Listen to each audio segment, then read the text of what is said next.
Not everyone's a grandmaster.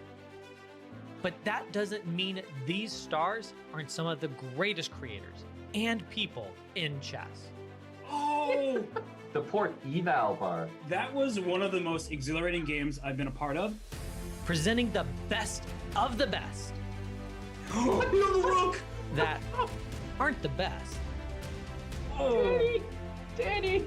The I'm Not a GM Speed Chess Championship 2022.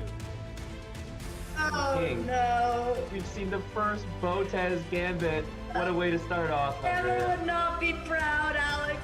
Watch your favorite creators scramble. And now Levy's up. It's me! It's me! Rook F1's me! Oh my goodness! Blunder. Oh, Queen F7 mate! Queen F7 mate!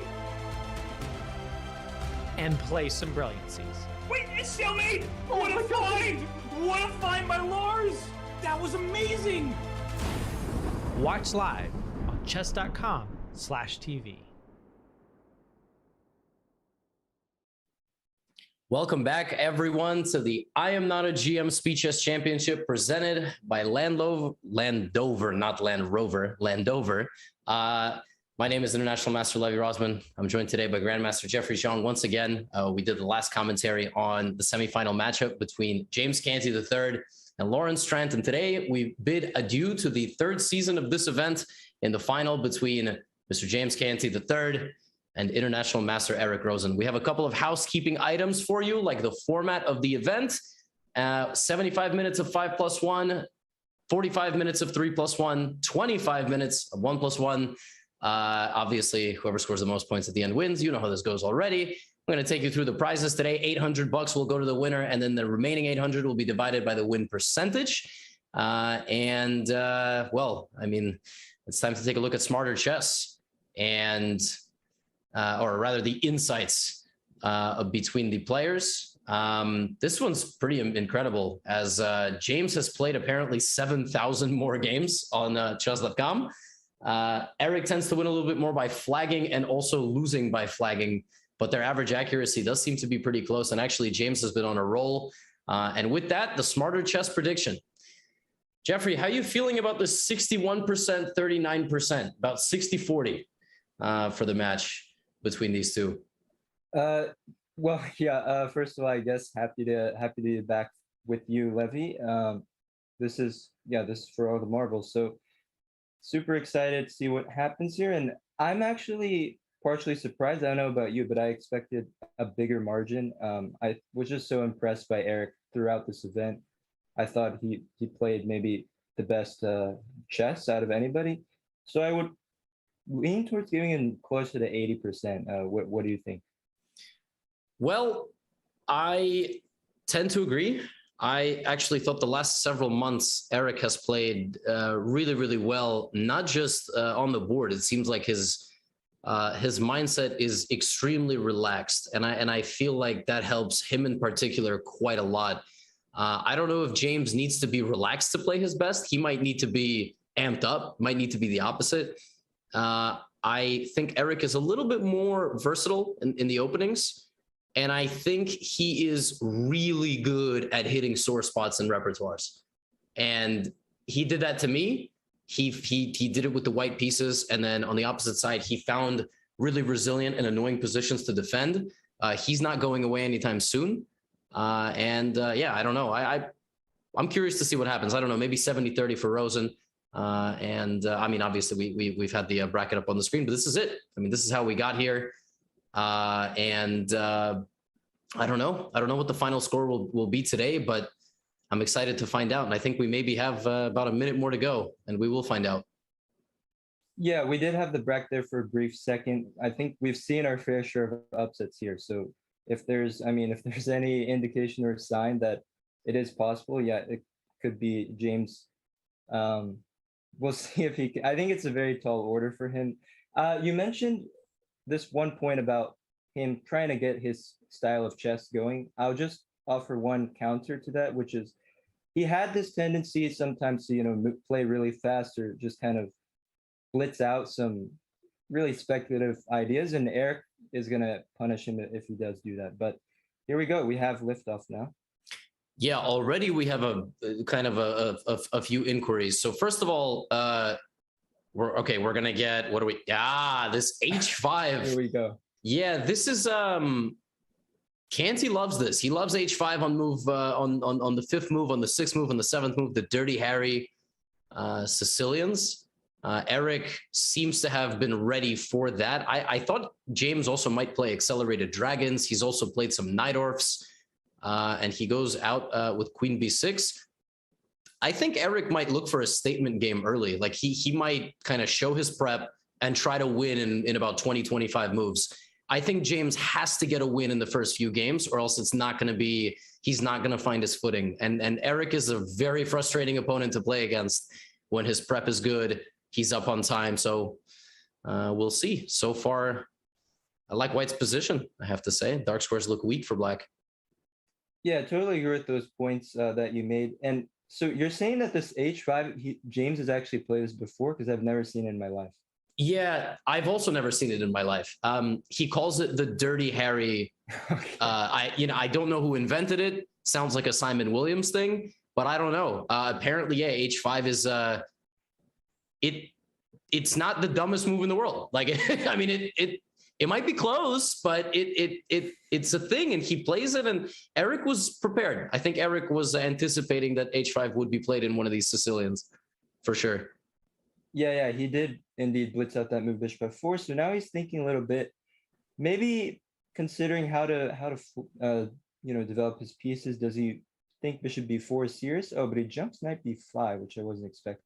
Yeah, see, now Black plays, like Black just played E6, induced Knight B5, and now plays E5 again, right? And now, I mean, this is absurd. This is, the fact that this can be played, Jeffrey, is ludicrous. So, is E4 a free pawn, or is there some tactical refutation here?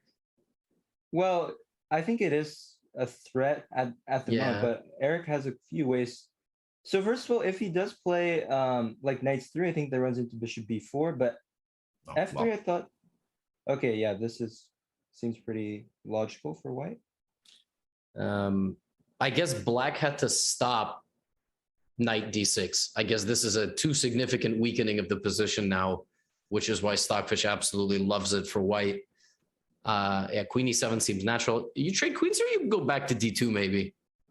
I'd also consider planning the bishop on C5 to really, I mean, clamp down.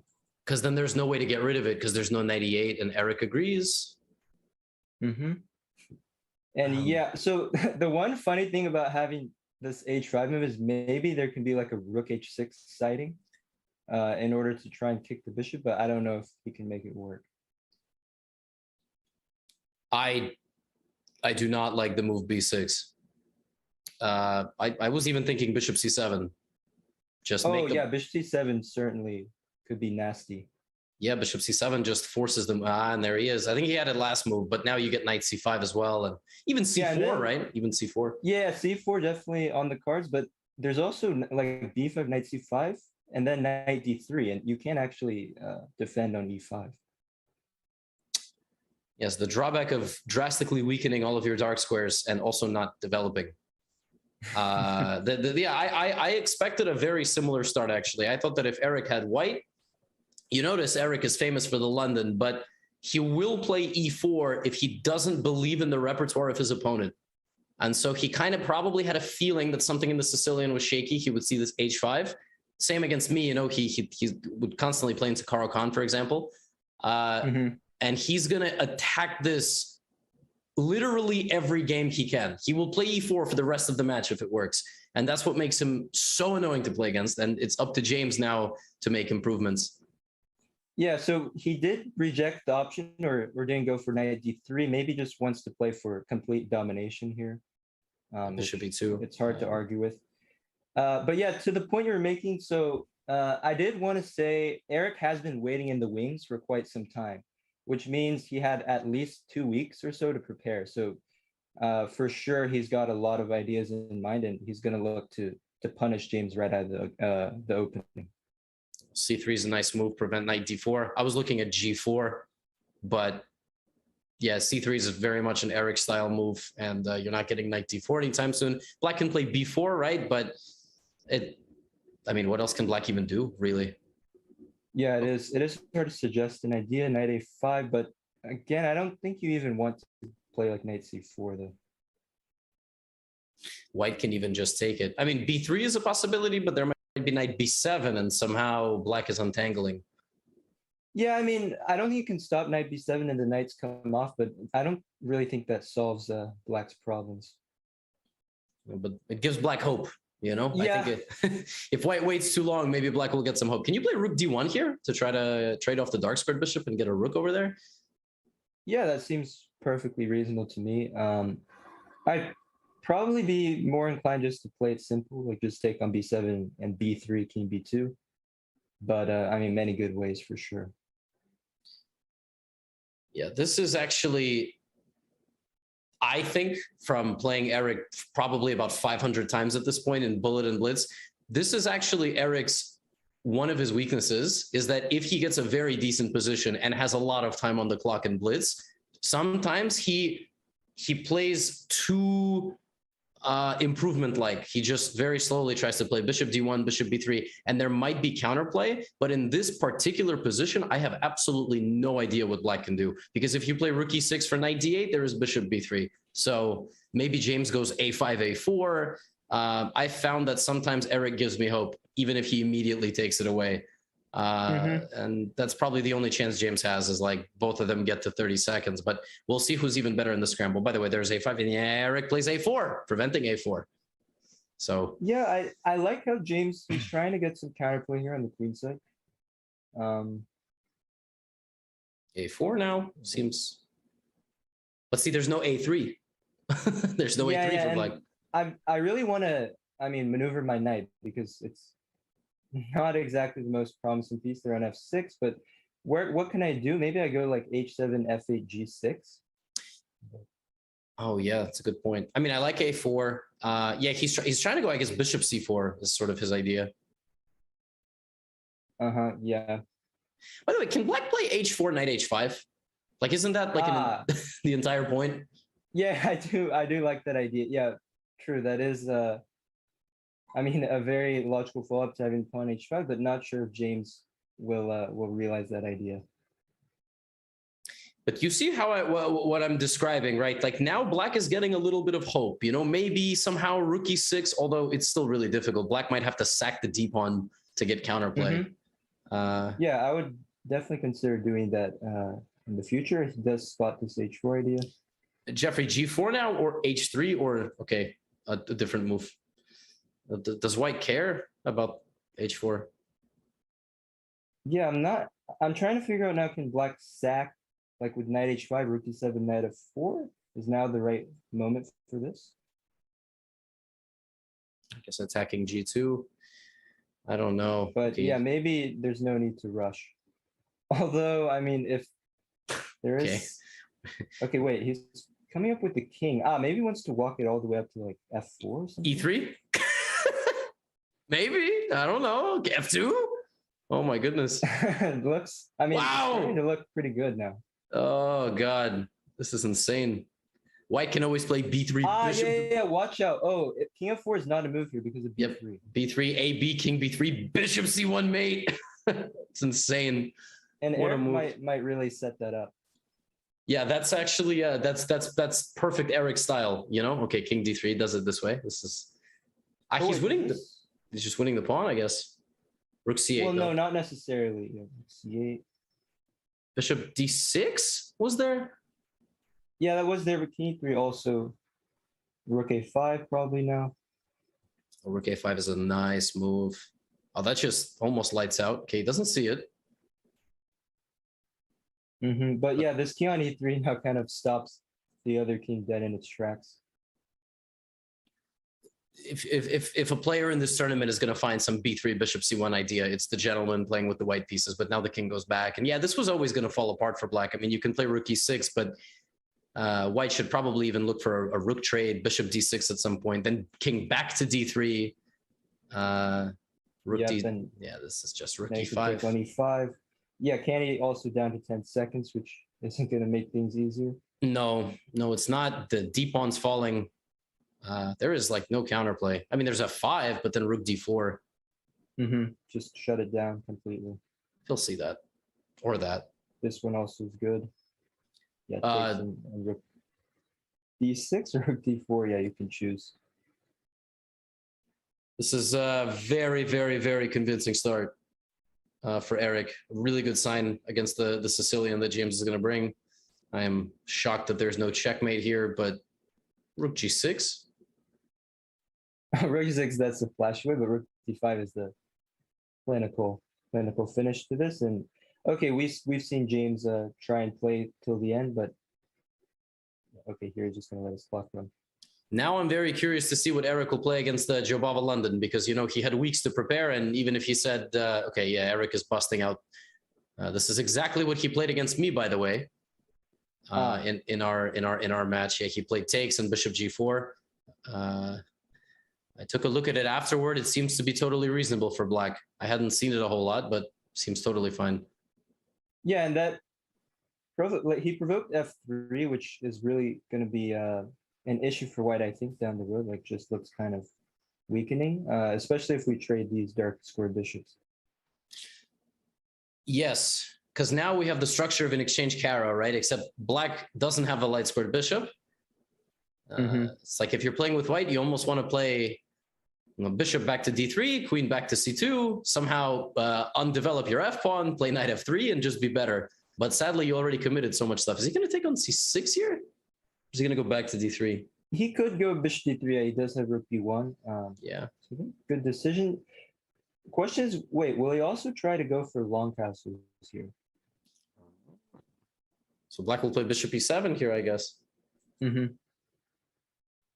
don't really know what else black can do. I mean, long castle is very much in James' style, but whether or not it's a good idea, it seems like black's attack would be fast in that scenario. You're saying like queen d8? Oh, okay. Sure, yeah. All right, he does castle. E5? I thought maybe. Well, now it is a threat, so he does get out of the way. Yeah. And I'm actually wondering if he can take on b2 with the intention of meeting rook d1 d5, but okay, that was perhaps too adventurous. Guess now you go back to e3, provoke e5, and maybe bishop g1. Yeah, that's why I wouldn't be. I think e5 in general should help white to kind of open the position up for his bishops. Right. So here I think Eric just wants to get the diagonal. So like bishop e3 probably wants queen c7 or bishop d6. Yeah, that's very nice. And then b5, and then black can try to do some stuff over there. Is it a thing for white after bishop e3 to play for g4 or knight g3, g5, or is it a little bit too much? I could see it. Yeah, I could definitely see it. I think f4 is a more traditional way though, like f4 and you bring the knight g1 maybe. Yeah, that's very professional. Yeah, that's very nice. f4 is an annoying move too, because after black ends up playing for b5, yeah, as long as you retreat, I don't know about queen d1, but okay. I think it's he's tempting Eric to take on b2. Okay, Eric doesn't want to figure those lines out. Bishop b6, and I still like f4. Yeah, wow. So can black go f5? Yeah. I think it is a good idea. Yeah. So basically, you give the e5 square, but you get the knight on e4, and that's a hard position to evaluate.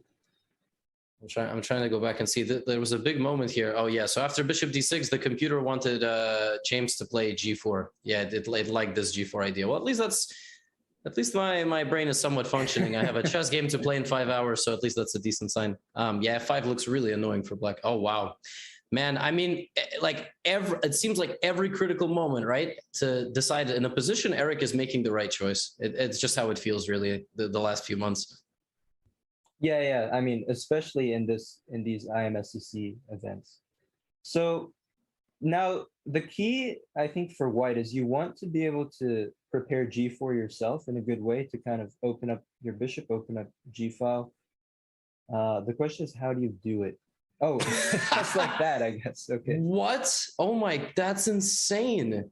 But his queen side is still so loose. Right, yeah, but James, it doesn't seem like he cares. And after FG, what is his intention? To go F5 or knight G3? What is it? Oh, knight G3 is very interesting. Wait, but can you take G3 and then play H5? Yeah, but then I mean there could be bishop G6 or that looks a bit loose. Bishop G6. Oh, but Eric doesn't even take. What Wow. is this though? So let's say I take on F5, rook C8, queen D3. Not sure I like that from Eric. It is a pawn after all. You don't like rook F3? Yeah, rook F3 also I think is good. But queen D3 just to connect my rooks. Yes. Felt a little bit better. Yes, I agree. Where do we want the bishop on F5 in the long run? I feel like C2, right? Wow, bishop D2. Oh, bishop 2. Also surprising. So again, I mean, Eric can always take on B2 when he wants. The queen is not getting trapped there. And Yes. there's also knight E4, so. Yeah, if I would have retreated the bishop, I feel like I would have gone to G1. Oh, but then queen B2 would have hit the knight on E2. So maybe even yeah. maybe I mean, even- I would just not have touched the bishop, honestly. Yeah, okay. Rook B1. Okay, No. so now what's going on? Take on B7, but I mean, these pieces look pretty loose for white. Knight A5. Mm-hmm. Oh, and watch out for knight C4 because that could be a serious problem. Is there some bishop B1 idea here? Oh yeah, I think yeah, that's a great move. That is a great move actually. Because then queen C4. Oh no, there is queen C4. Sorry, queen C4. Oh right, because of the threat on the. It's so much easier to move pieces that are not mine. Yeah, I forgot about that square. Okay. So yeah. wait, James needs to find a way to get a counterattack going, maybe on G7. Like rook A7, knight C4, rook G1. I'm just trying to make something work. Yeah. But I don't know if I believe in it. Oh yeah, he blunders into the same thing. Oh my Can't really goodness. blame him. Bishop, yeah, we both. Well, there you go. That's why Eric would have beaten both of us. Maybe even if we were playing at the same time. If we were all together on the same team, it wouldn't have helped. Okay, but well, he bishop, had yeah. bishop C7. Yeah, bishop C7. I don't actually know what he had though. Can you go back because it looked already bad? Yeah. Oh, he had after knight A5, he had knight C1. Oh, knight C1. So similar idea, but better execution. Okay. Yes, to move the knight out of the way. Okay, I mean, chess is hard. Look at this. He does take and yeah, he's got this. Very, very nice. Yeah, rook D2 on the way. Yeah, that looks rough. Okay, Yeah, so far prediction is coming true. You know, Eric is going to start strong, and James has to win one of these next two games. I would think so as well. And I think I mentioned this at the end of James' last match, but he needed to do really good work out of the opening. I think I would say as an underdog, you want to prepare better and try to even the playing field in a sense. But I mean, out of the gate, it seems that Eric is the one who's done his homework. Well, this position, you know, this game was actually totally reasonable for about 15 moves, you know, but then, and even with the whole G4 idea, I think James just gave a little bit too much opportunity for Eric. Wait, what's going on? Okay, I guess there's queen A2, but that seemed, I mean, bishop C7 seemed loose. There was also some other stuff, rook F6. Yeah, could he have played rook F6, bishop D3? Yeah, he could have, yeah. Wait, but Eric he's making a mess out of this. There's still rook F6. That's a tough move to spot. Wow, I spoke too soon. Oh my goodness. Yeah, those last few moves were chaos, and I think James is back in the game now. Yeah, Eric is only a pawn up, but it feels like he'll be 2 pawns up, or can he get D4 in some of these complications? But maybe not. Probably not. Like I would take on H2, yeah, and take on F6. And unfortunately, yeah, it's hard to make it through. Oh, rook F3 is an idea. Yeah, rook F3, queen D4, bishop H7. Ouch. And you also threaten bishop H7 there anyway. Maybe bishop D2. It goes this one. Okay, there's E8. So bishop D2, some stuff. Now, It just feels a bit loose for white. Just king is so open. Yeah, it is. So I think queen c6 would be a good sort of just cover e8, get out of the way. This is, like I said, this is right. This is where you want to get Eric. A little bit low time, a little bit better position, but still kind of chances. And James just has to relax. He's got to realize he has a weak king.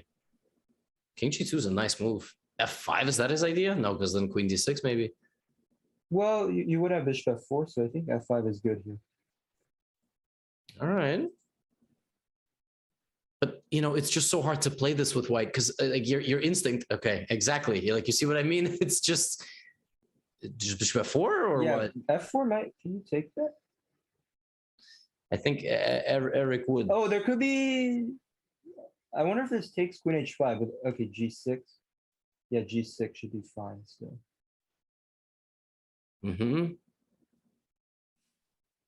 He's gonna go to g4 or something, but then there's gonna be bishop c1, rook c1, knight e3, and good night. I mean, you can go back to e2,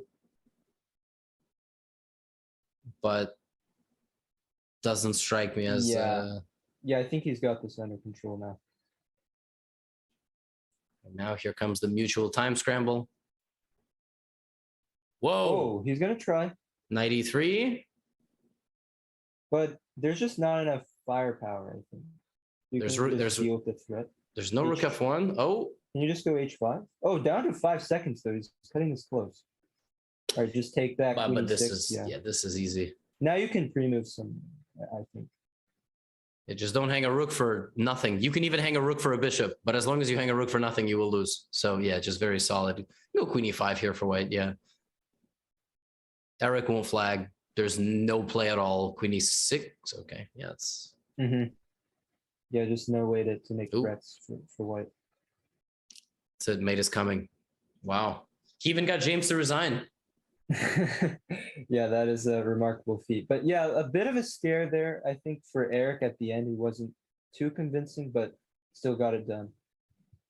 Yeah, and now we are seeing some queen takes d4 prep in the hyper accelerated. Is there a move on move 7 like knight b4? I remember. Yeah. I also vaguely remember this somewhere. Yeah. There's a move, I think, knight db4, something with like this. Yeah, with d5 maybe. Yeah. Yeah, but okay, he goes to b6. Okay, so we're getting a glimpse into the repertoire choice. Eric is still blitzing, right? So I guess he's looked at this. Yeah, this seems to be what he has prepared. If James doesn't know all the theory, you can get in trouble here. I mean, bishop f4 is coming. Yeah. Queen b8, I think, is a precise move there. Yeah. But Eric is still completely in his prep. And there's no reason it won't go another 5-6 moves. Yeah, now knight f5 and... Why did he allow knight f5? I thought bishop d7 there was much more... keep the normal bishop. way, yeah. But okay, I guess it's not... Oh, the one... No, this probably is still quite unpleasant for black, I feel. That bishop on the long diagonal is going to be a nightmare to deal with in the long run. Yep. White also... Oh, but this is a bit too loose. Like f5 is super soft. Maybe not right away, but let's say c3 or something, and then knight h4. Yes, prevent knight d4, knight h4. Yeah, knight h4 is the top engine move, but I would never allow knight d4 for black. I mean, I just don't understand why you wouldn't play this. And now, I don't know, because if black's idea was e4, the knight is going to h4, and queen h5, and bishop h3, and you will lose the pawn. Yeah, this is not looking good. And it's also hard to find... I mean, black can't really... White's not castled, but how do you really make use of that? I don't know. I would maybe go bishop g, bishop. Okay, you can also just castle. You can also just do nothing here. Yeah, I'm tempted to also maybe sort of force the action here with bishop g5 or bishop h3, but I don't know if that's necessary. Yeah, castles. Okay, but at least e4 now I can ask, will you play knight h4 or not? It starts with e8. Yeah, I would go bishop h3. I love that move. And what does black do? I mean, queen c8, you pin yourself. Yeah, I think he needed to go e4 on that last move just to really force white to decide, because now after bishop h3 e4, there's this move knight g5, which I think is quite nasty. And if you go h6 there, I would just sack on f7. So that's king f7, queen h5 yeah, check. queen h5 and just assume that that is a great. Yeah, you pick up both f pawns, the h pawn, and but you also might not even have to do that. You can just relax. Okay, he plays, but he's not addressing the pawns this way, right? He's just trying to but again, now this allows knight h4, right? All right, this he wants to include the rook, so he can. I think he wants bishop c1 and then knight h4. The black has no play, and like the moves for black, which are natural, e4 and f4, they somehow create even more problems for you with knight h4 on the way. Somehow black just can't do anything. Yeah, that is a good point. Yeah, Okay, like plays f4. Okay, he wants to. If knight h4 h6, maybe you can actually get away with that. Yes, that is a nice way to lose a piece because you left your bishop out there. So yeah, okay. Another move is like knight d2 to keep the h4 square for the bishop, which is actually quite nice. Let's go queen e4. I also like this move. That'd be so great. Black is trying to play f5 now. Okay, that's a good idea. And how do you deal with that threat? Whoa! He allows it, but now if f5 e4. Whoa! What does he have in mind? Is he going queen b1 or queen? Yeah, maybe he wants, but then what? Like I go e4, and then Yeah, I don't know. That looks really nice for black. Is he actually gonna play queen b1, queen a2? That's so funny. I mean, queen b1 is definitely an Eric move, but queen c2 is also very okay. Yeah, it's very reasonable. Oh, the point is actually e4 knight h4. Like it looks nice for black, but okay, h6 makes sense. Force the bishop to h4.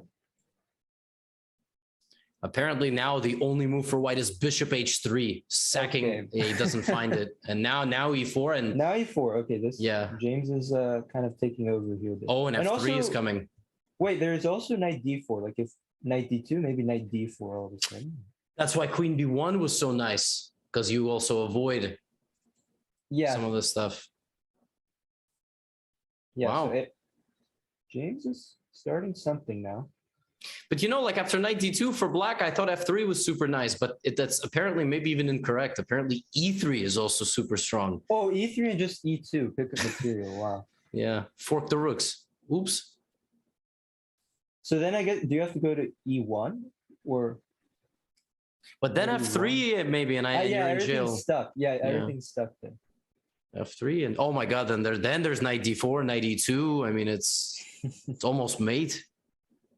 You could mate yourself if you go bishop h1, but somehow I don't think that's gonna happen.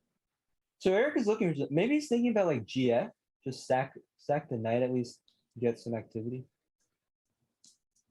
Like gf4, ef3, bishop f3. Big think from Eric here. I think every time Eric gets in a worse position, he starts speaking in like a parcel tongue. You know, he starts like, there you go. Right now, he's sacrificing a full piece to get some counterplay. Let's see if it works. He has like a witch's cauldron. You know, and then all of a sudden counterplay comes out of nowhere. Like, what is James thinking about? You know, this is what Eric does to people. It's a free piece. Like, just take the piece. I made the same mistake against Eric. Just take the piece. It's just a piece. Oh my goodness. Yeah, look at this. Jeffrey, how fast would you have played EF3? How fast? 2 seconds? I don't, no. No? Not wow. actually that fast. No. 5 seconds? Well, I mean, I would have tried to understand what Eric is doing, because sometimes you can't really tell. Was bishop h3, was it played out of desperation, or does he actually see something here, right? So yes. I just want to figure that out. Yes, he does play queen c7. He calculates. Yeah, Eric really like has that effect on me in particular. I don't know about other people, but every time he thinks for a while in a bad position, I go, is that desperation or is this man just, you know, a genius? Because like, look, he has no follow-up, right? He's still thinking. I mean, it's and it's fun to have such a rival. That is there anybody in the chess world you've played like 500 times, 400 times, or? Oh wait, you've actually played Eric that many times? Yes, and Blitz and Bullet. Oh, wow, I mean, okay. easily 500 times. Yeah, I'm sure I have a guy like that on, maybe even a few. So he's coming up to the F3 pawn, which if he eliminates that, I definitely see compensation for white. 95 though. 95, okay, still no clear threat. I mean, I was just wondering what's wrong with A6. But Yeah, maybe A6 he check on wants to B3. make a check. I don't know if that really does anything. Okay, one thing, maybe GF is his idea. Like if knight c4 GF. I thought just Queen F7 here, by the way. Oh, that I didn't even see. Okay, that is a great. And that's it. Yeah. I mean, Queen F7 just almost ends the game, I feel like. Yeah, I mean, Eric would try Queen C2. Okay, let's go Rook D4. Could get messy. Yeah, it really could. Because with black, you don't want to play FG because you don't want to pin yourself, even though it might be a good move. Yeah, Queen F7, I think it's still Rook F4. reasonable. Rook F4. Does he have like? Oh no, because you would have Bishop H7 coming. The Bishop E1 also kind of scary. Okay, he plays FG now. AG. Wow. Wait, watch out for like Queen C2 though. Like I could. Yup. Uh-oh. And King F8, Rook F4. Oh my goodness, Oh, he's man. thrown it. He's thrown it away. How does he do it? Yeah, I mean, this is all of a sudden he just lined up this battery. Maybe you have to go Bishop H8. I don't know. Yeah, maybe. But like that is not a move you want to play. Yeah. Almost wish you can eat your own pawn on F3. It's like just directly in the way of everything. Yeah, And- here I think it's check and Rook F4, Yep. forcing Bishop F6 and Queen H6, and it's all gone wrong. And then if Bishop F6, Queen H, yeah. It's But Eric, okay, he's thinking this is gonna get to a time scramble. Okay, it goes Rook D1, but this one I'm not sure about. Bishop F6? yeah, Bishop F6. Okay, No, no. but now again Rook F4. Yeah, what? Wait, are Okay. they both missing that move? Okay. Do you take? But now, yeah, Queen H6. I guess he wants Okay, Queen G. But King well- E7? E7, yeah, you can get away with that move, and then what do you do now? Bishop F5 or something? Can you play like B3? He plays oh, it. he does play it, but what does that do? So, Whoa! oh my God, what is going on now? Whoa! He just hung a full rook. Oh wait, no, it was defended. Whoa! He looked Wait, at Rook G3. E3. What? Wait, Oh gosh. still not over, I guess. Oh, but Queen H3. Yeah, Queen H3, and that's it. That's mate. What? Wow, that was wild. Yeah, we have to go back because I didn't understand. I mean, the last 5 moves or so, I couldn't comprehend anything. Yeah, you wanna take a look at it? Yeah, just okay. I understand they both were down to 10 seconds, but just for my Yeah. I want to see. Eric did everything right to get to swindling position, and then played B3, and then here just went. Wait. So he played B3 to attack the knight, but then he didn't take the knight. Yeah, then he didn't take the knight. I guess he anticipated that, Oh, that it would move somewhere. Okay. or he's so tricky that he literally just wanted to create 2 threats at the same time. That's literally it. That's actually it. Okay, but then after Rook G6, why didn't Eric take one of the rooks?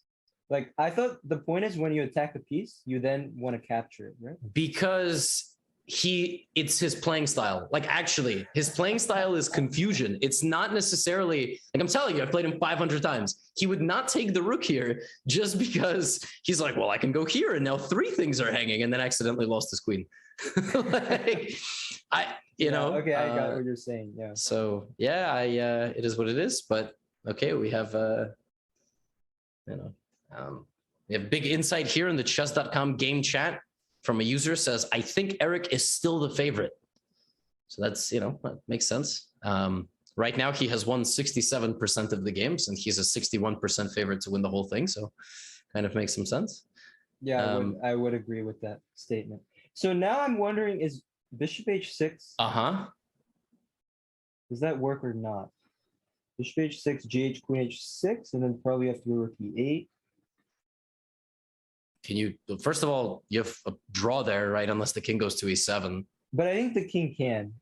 Yeah, I'm not sure. Oh, he does go for that. Let's see. No, but Jeffrey, I really feel like if you saw the eval bar, if you knew that it's plus 1.4 there, like it's because you can sacrifice, right? And then you sort of figure it out. Obviously, they don't know that, but if you're watching as a spectator, it's kind of one of those things where if you know the eval bar, but you don't know the move, but you know it's plus 1.4 there, you're just gonna sack immediately.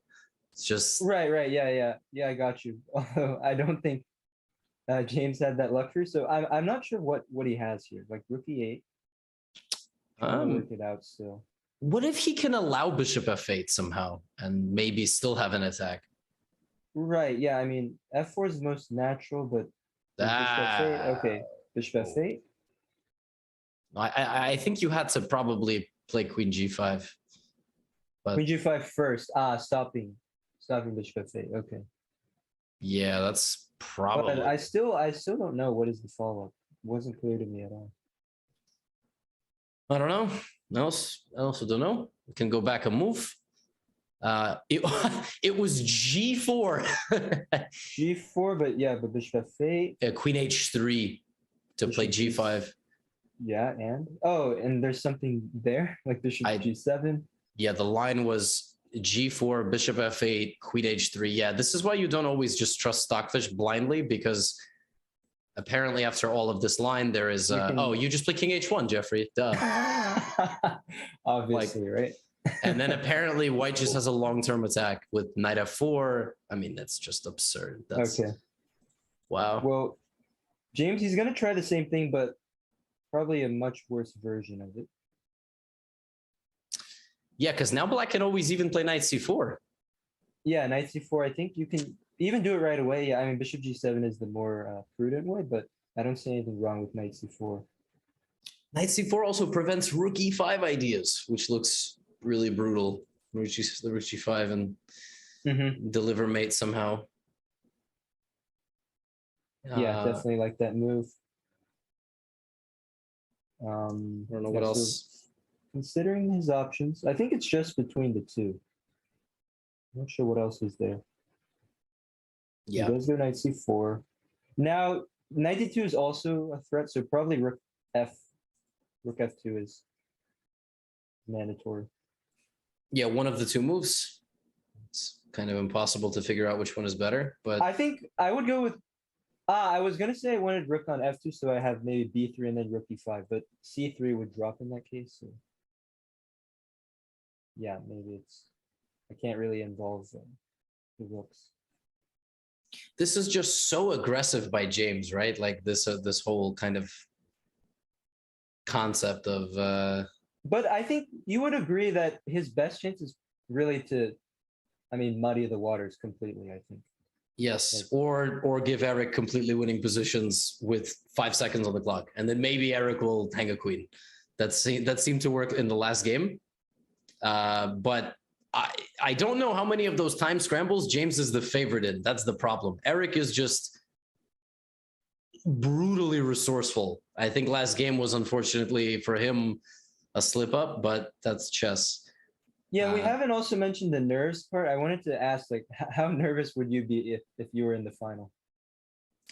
Oh, I was in the final last season. I was extremely nervous. I was extremely nervous, but last season I did okay.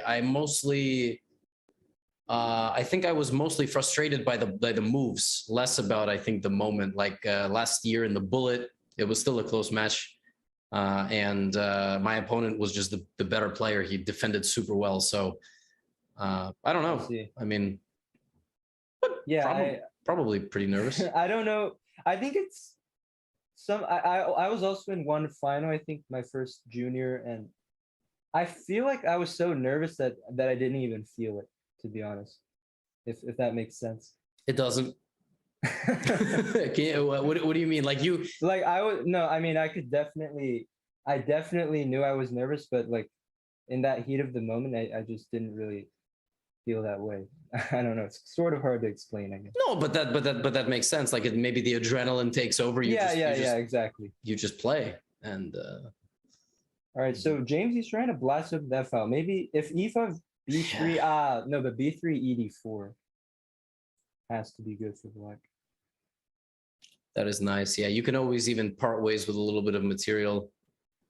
Yeah, but I mean, that king is going to be so safe now on f8. Yep. What's the saying? King on f8, never mate? That's not the saying, but you might as well just play king f8. You might as well. I mean, here it definitely applies. But yeah, outside of b3, I don't see another idea. If you take on e5, black plays rook takes.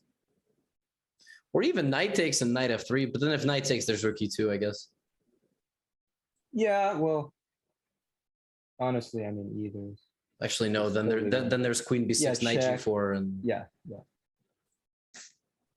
This ain't it. This ain't it. So yeah, it's interesting that James, his intuition was correct that the sack objectively worked, but to really prove it might have been not a human task.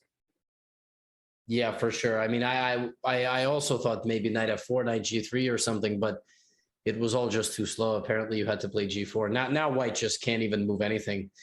You almost want to bribe your opponent to just remove the f pawn off the board. It's just blocking every bit of the attack.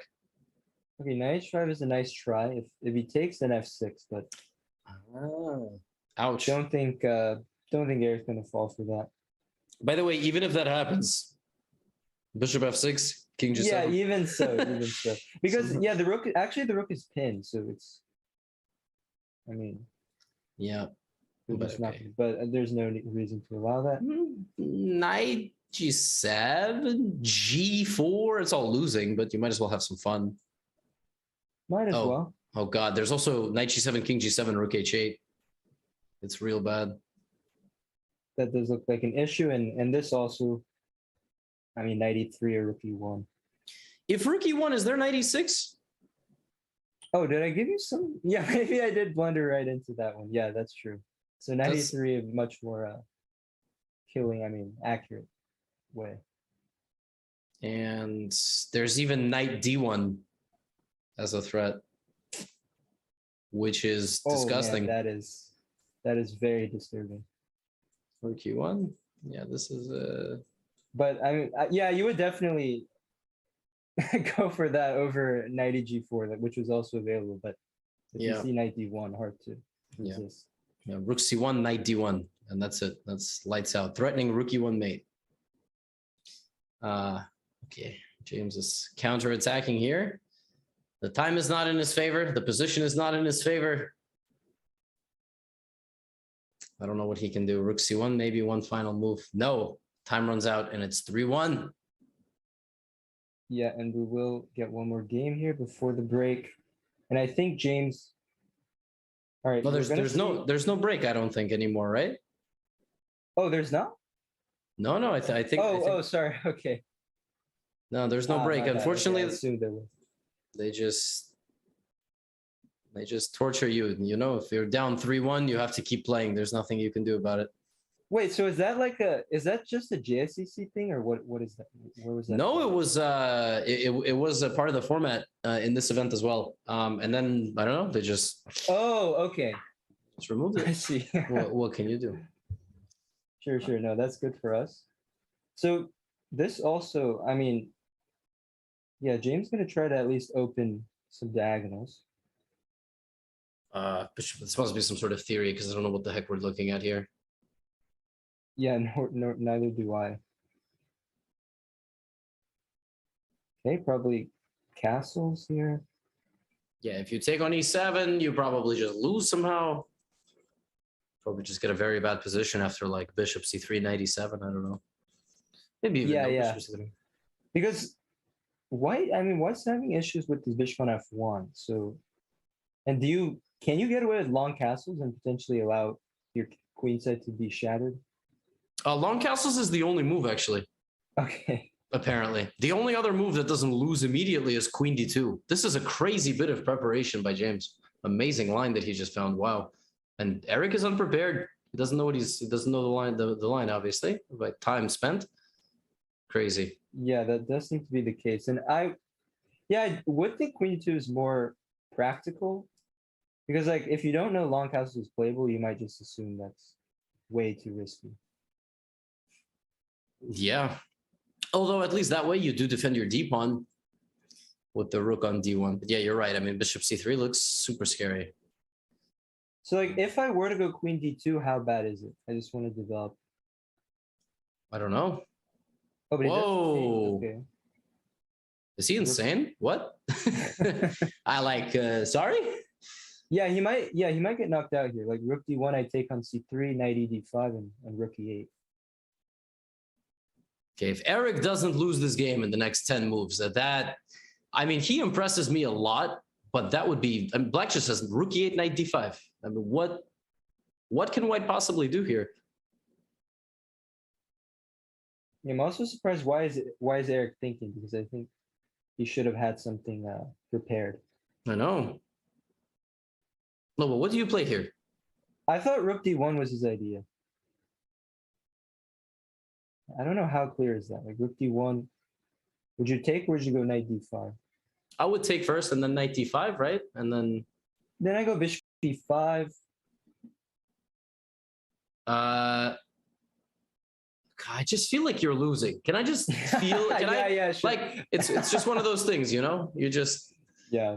All right, James didn't take first. Okay, starts with rook e8. Yeah, unfortunately in chess you have to make moves. You can't just be like, well, I'm winning, you know, so it's over. True. Yeah, unfortunately. Apparently bishop g7 is the only move, and then everything else is completely lost. Yeah, so takes. Then how do you actually get out of maybe like queen d2? Is there knight c6? No. Knight c6 here, yeah, there is. But I don't. How good is that? Like go bishop e5. Bishop g4. Yeah, true. Yeah, we might see that. That just looks. I also kind of wanted to play f6, which I have a very bad feeling James will play, and for some reason. No, but f6. I think that allows like queen d2. So why did he do it this way? No, this is what I was thinking. Like I didn't see bishop g4 either. Oh, I liked bishop g4. That was a tough move, but here he's let Eric off the hook a bit. Yeah, Eric can now play queen f3, bishop e2. Oh, I would have. Oh my god. Okay, Wait a second. Jeffrey. He still can't move his bishop. Like, yeah, I would have. I mean, I would have quickly moved my queen, like probably queen d2, but queen d4 here. Yeah, queen d4. Okay, I think I still survive. Queen d2. Really? Oh my. Yeah, God. I survive. I mean, the endgame is dreadful. Yeah, because don't I have queen e5 and then rook a d8? Oh yeah, you're not even gonna let me see an endgame. Yeah. Yeah. All right. He provokes g3, which I don't know why exactly. But g3, queen d4. Okay, he must understand something we don't. Oh wait, but now so I can go rook d1. I forgot. Uh-oh. Whoa. So what's this? Apparently white is better if he finds queen b5. That is okay, that is findable, yeah. Yeah, white has to defend b2. It's actually one of the only ways to defend b2. That's so crazy. Ah, well, that's... Sorry, I don't understand. Queen b2, what exactly does Eric have planned? Except because he can't move his knight, right? Does he want knight? Yeah, that's what I'm trying to figure that out. Oh, bishop g4 also looks pretty good. Yeah, that looks very... I didn't even see that move. I just thought queen b2, but this was a strange game. It was, yeah, quite shaky there from Eric. I I mean, feel like from both sides almost. I mean, yeah, the open. I think just out of the opening, like that position, whatever happens, it's going to be just much easier to find. I mean, just much easier to play for black. So yep. And by far the biggest time discrepancy we've seen in the first few games. 3 minutes is just it's a huge amount of time. yeah, that's a game. This is a game you just want to quickly forget and dust off. Bishop f3, rook e5. White okay. can't even. Yeah, he can't even play the king to the. Yeah, this is going to be lights out shortly. I don't see the win after king d2. Knight c4. Oops. I was looking at only rook moves. Yeah, see? Okay. There you go. Knight c4. I forgot there was a knight on the board. It hadn't participated for a while. Yeah. Okay. Now we have to find the best checkmate. I think rook d8 and knight b2. Knight d2 is nice. Mate in one with a knight.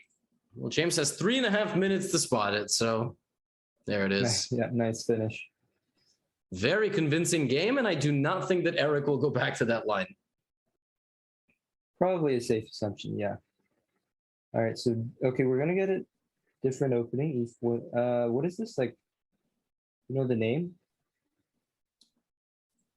The Scotch Gambit? Yeah, it's sort of it's a Scotch and an Italian both. I don't know which, but anyway, I don't think this is correct because of d5 though. D5 is always good in these structures and these openings, and there it is. And yeah, James can't be worse on move 6. That's not good. Eric knows his stuff. If you play these kind of gambit style openings, you have to really know what you're doing. So yeah. Bishop g4 looks really good for black. Yeah. Yeah, I guess I mean you have to take on d4 anyway. And then there's already bishop b4 check and I'd have to play king f1, so You know, in this day and age, bishop before king f1 is not the scariest thing in the world. It's like yeah, I think it's still playable, but not I wouldn't say things are going according to plan, let's say. So now as black, I mean, I'd look to play for f6, probably after castles. Yep. Open up the F file. I see nothing wrong with castling here for black. Is Eric trying to cash in? Like, is he looking for an immediate F6 maybe? Actually, F6 straight away looks pretty nice. But f6, ef, what do you plan on recapturing? Oh, you're saying queen F6, bishop D5, right? Yeah, exactly. So how about F6, EF, short castle? I mean, I like what Eric's doing. He wants to go long, I think. Yeah. And then play f6, which makes a lot of sense. This looks really suspicious. Yeah, it does. I think long castles keeps the most flexibility. And then you have many ideas. F6, F5, H5. There is H5. Man, what do you do here? You have to play G5 or something. But G5, H4 looks like a problem. Yeah, but if not G5, what are you playing? Knight? I wanted knight H4. Yeah, I wanted knight H4 somehow. I see. HG. And then maybe I can take with the queen. You wanted a queen trade. Yeah, at least swap. Or he goes for this. Yeah, H4 is very nice. Bishop H5 coming. Mm-hmm. Definitely seems like a problem. Yep. Wait, bishop H5? How do you even deal with this thing? Like this. Okay. Yeah, rough. So is black threatening knight? Oh, okay, black doesn't have to threaten anything, to be honest. Black can just... No, as long as you make sure that white can't really untangle, then you've done enough. Is there knight G5? Knight G5, bishop G5? Yeah, yes, you can definitely go for that. Oh. And D4 is gonna fall too. Yep. Okay, James like can go back to this opening for sure, but he just can't play C3. He just has to. Yeah, I think bishop D5 is probably the right move in that position, and it's I think After it's, 94. yeah, and I think it's good for white. So just to stop d5. Right. Yeah, C3 But was yeah, a I bit too mean much. I think he's lost all his white games thus far, so he's got to figure something out. Yeah, he had a good position a couple of Londons ago, and of course, last game he was better on the eval bar, but that's was a way too difficult to find the continuation. Right. But he had a Oh, decent knight position. h4. Does this work? Like queen e4 check. Queen e4 check, yeah. Oh, the knight is just hanging on h4. Yeah, I think that's a free knight. But okay, it was already lost. Yeah, queen e4 and yep. Oh. Well, this was a rough game. Indeed. And okay, at least Eric should now if James is gonna kind of tank a bit, Eric should think about what he's gonna play for white, because that accelerated dragon was sort of getting him a bit, I mean, out of sync. So I think he will definitely test what James has in his repertoire against the London. I think now is a good moment for Eric to reset. Mhm. Yeah. Why is Eric not playing long castles? Am I missing there's something? I'm wondering the same thing. I don't. I don't He know. wants bishop e1. I know Eric. He wants to play bishop e1. Yeah, he might end up just going long castles, but I know Eric, and I know for a fact he's looking at bishop e1. Yeah. Okay. I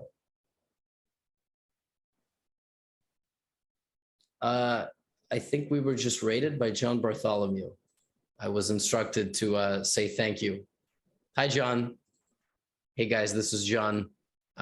Thanks for the raid. Eric did not, in fact, play bishop e1, which is really sad, but he found this variation. And this is also good enough. King f3, queen e4. I'm sad he didn't play bishop e1, but...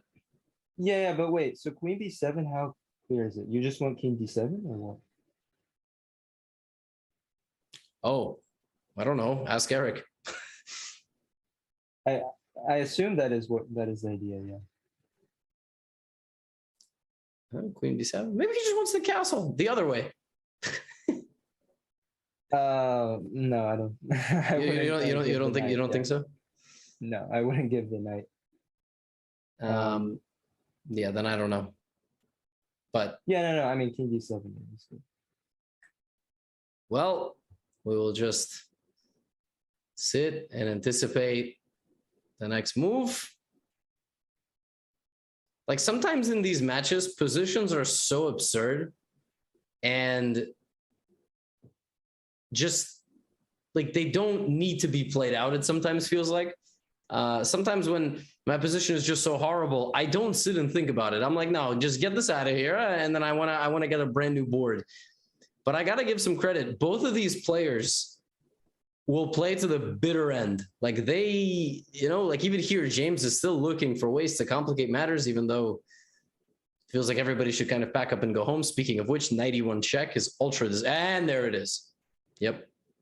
Oh, wait, so you're basically saying like sometimes a position can be so overwhelming that you should just, call it a day. Oh yeah, I would have resigned with white like 6 moves ago, probably, just out of frustration of how bad the board was. I would not, I'm like, my opponent is going to win. There's no point in, and maybe that's why I'm sitting here talking about the games and they're playing them. But, well, no, I'm with you. I think I would have had more than, I mean, this seems, it's enough, I think, as white. You think you've seen enough with white? Yeah, I think I have. Well, he is not convinced.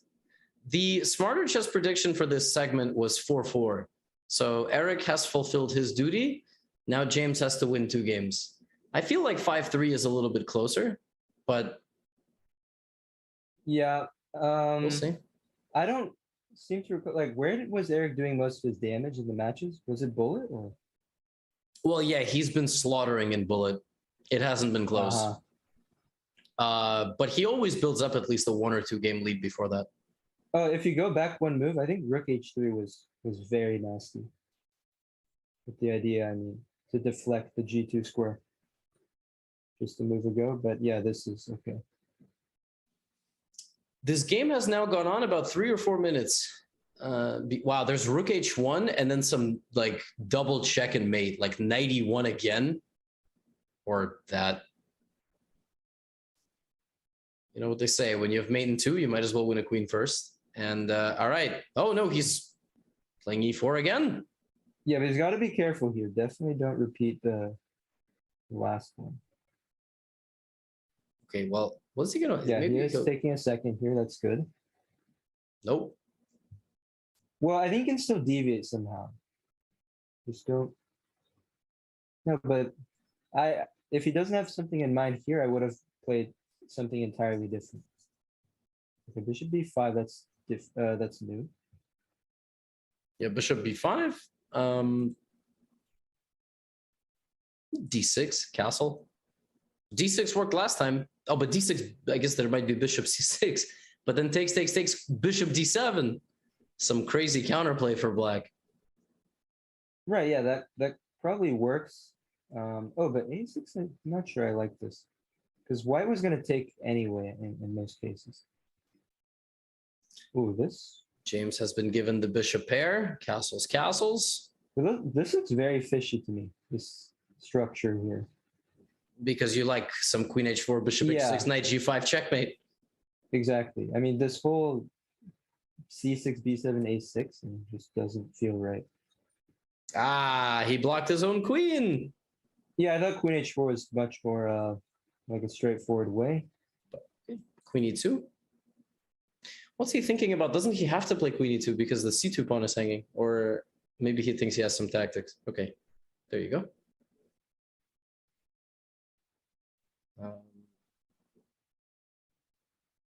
Okay, yeah, now, I mean, James has a few ways to play this. With D8.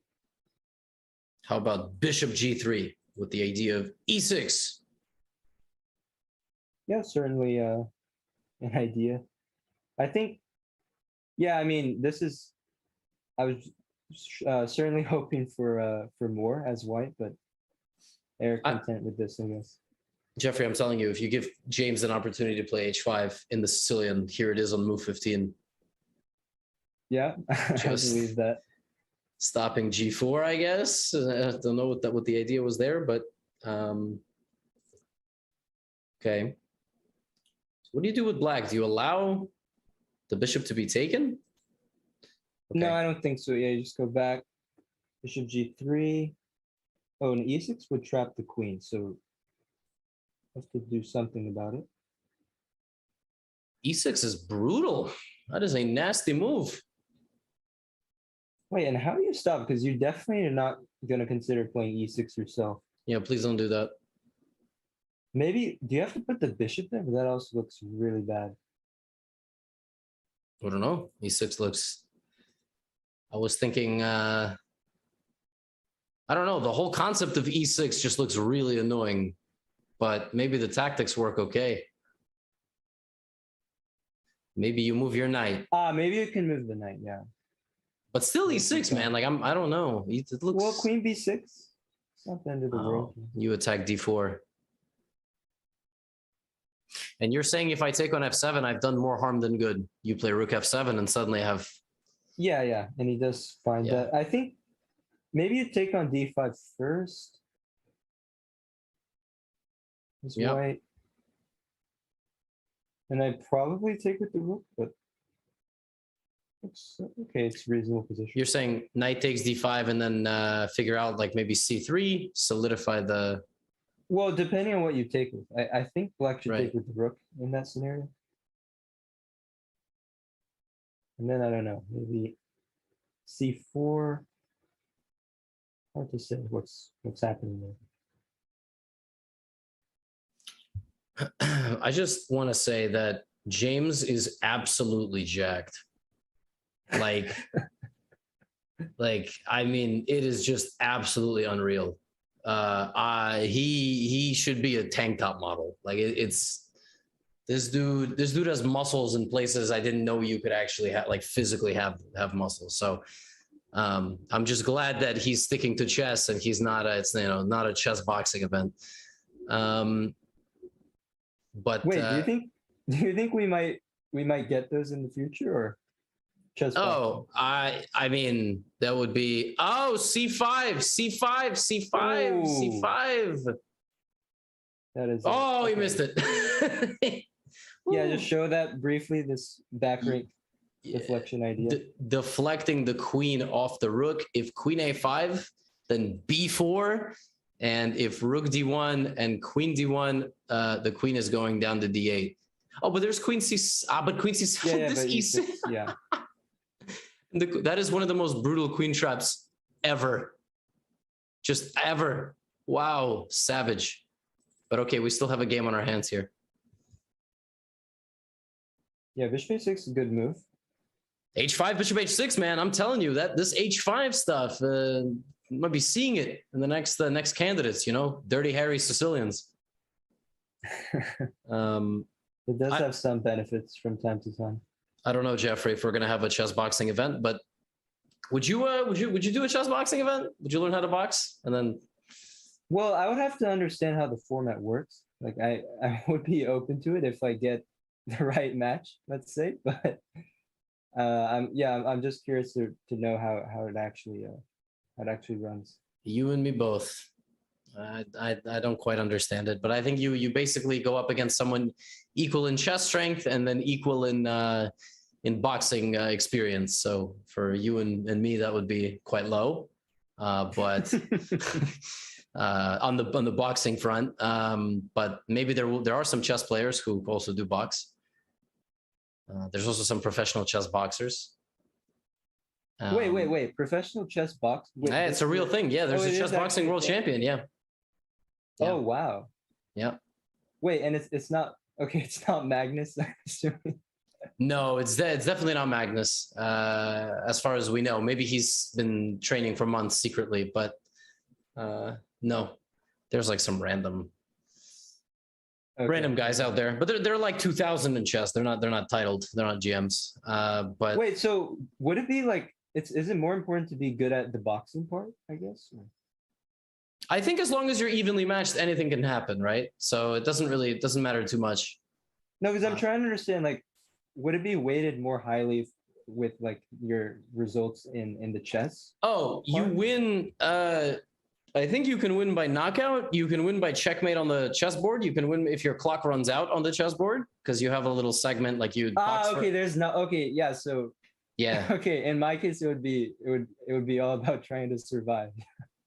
That is a strategy, but who knows, Jeffrey? Maybe you got like a mean left hand. You knock somebody out. Yeah, like imagine you're getting slowly outplayed, like on the chessboard, and you're like, all right, I got to go knock him out. That's what I got to do. So yeah, so it seems pretty interesting. And here, all right, what is transpiring? Rook d5. He wants rook d5, cd5, and then d6. Makes sense. Yeah, I still like Eric's position. Although, like, if I play bishop f4 check, I guess you just go g3, and again you have this strange. Oh, there's again b4 here, by the way. Yep. Oh. But then I can actually go to c7 and survive. So I take on c5. I mean, yeah, you survive. But I'm just wondering, I win a pawn maybe.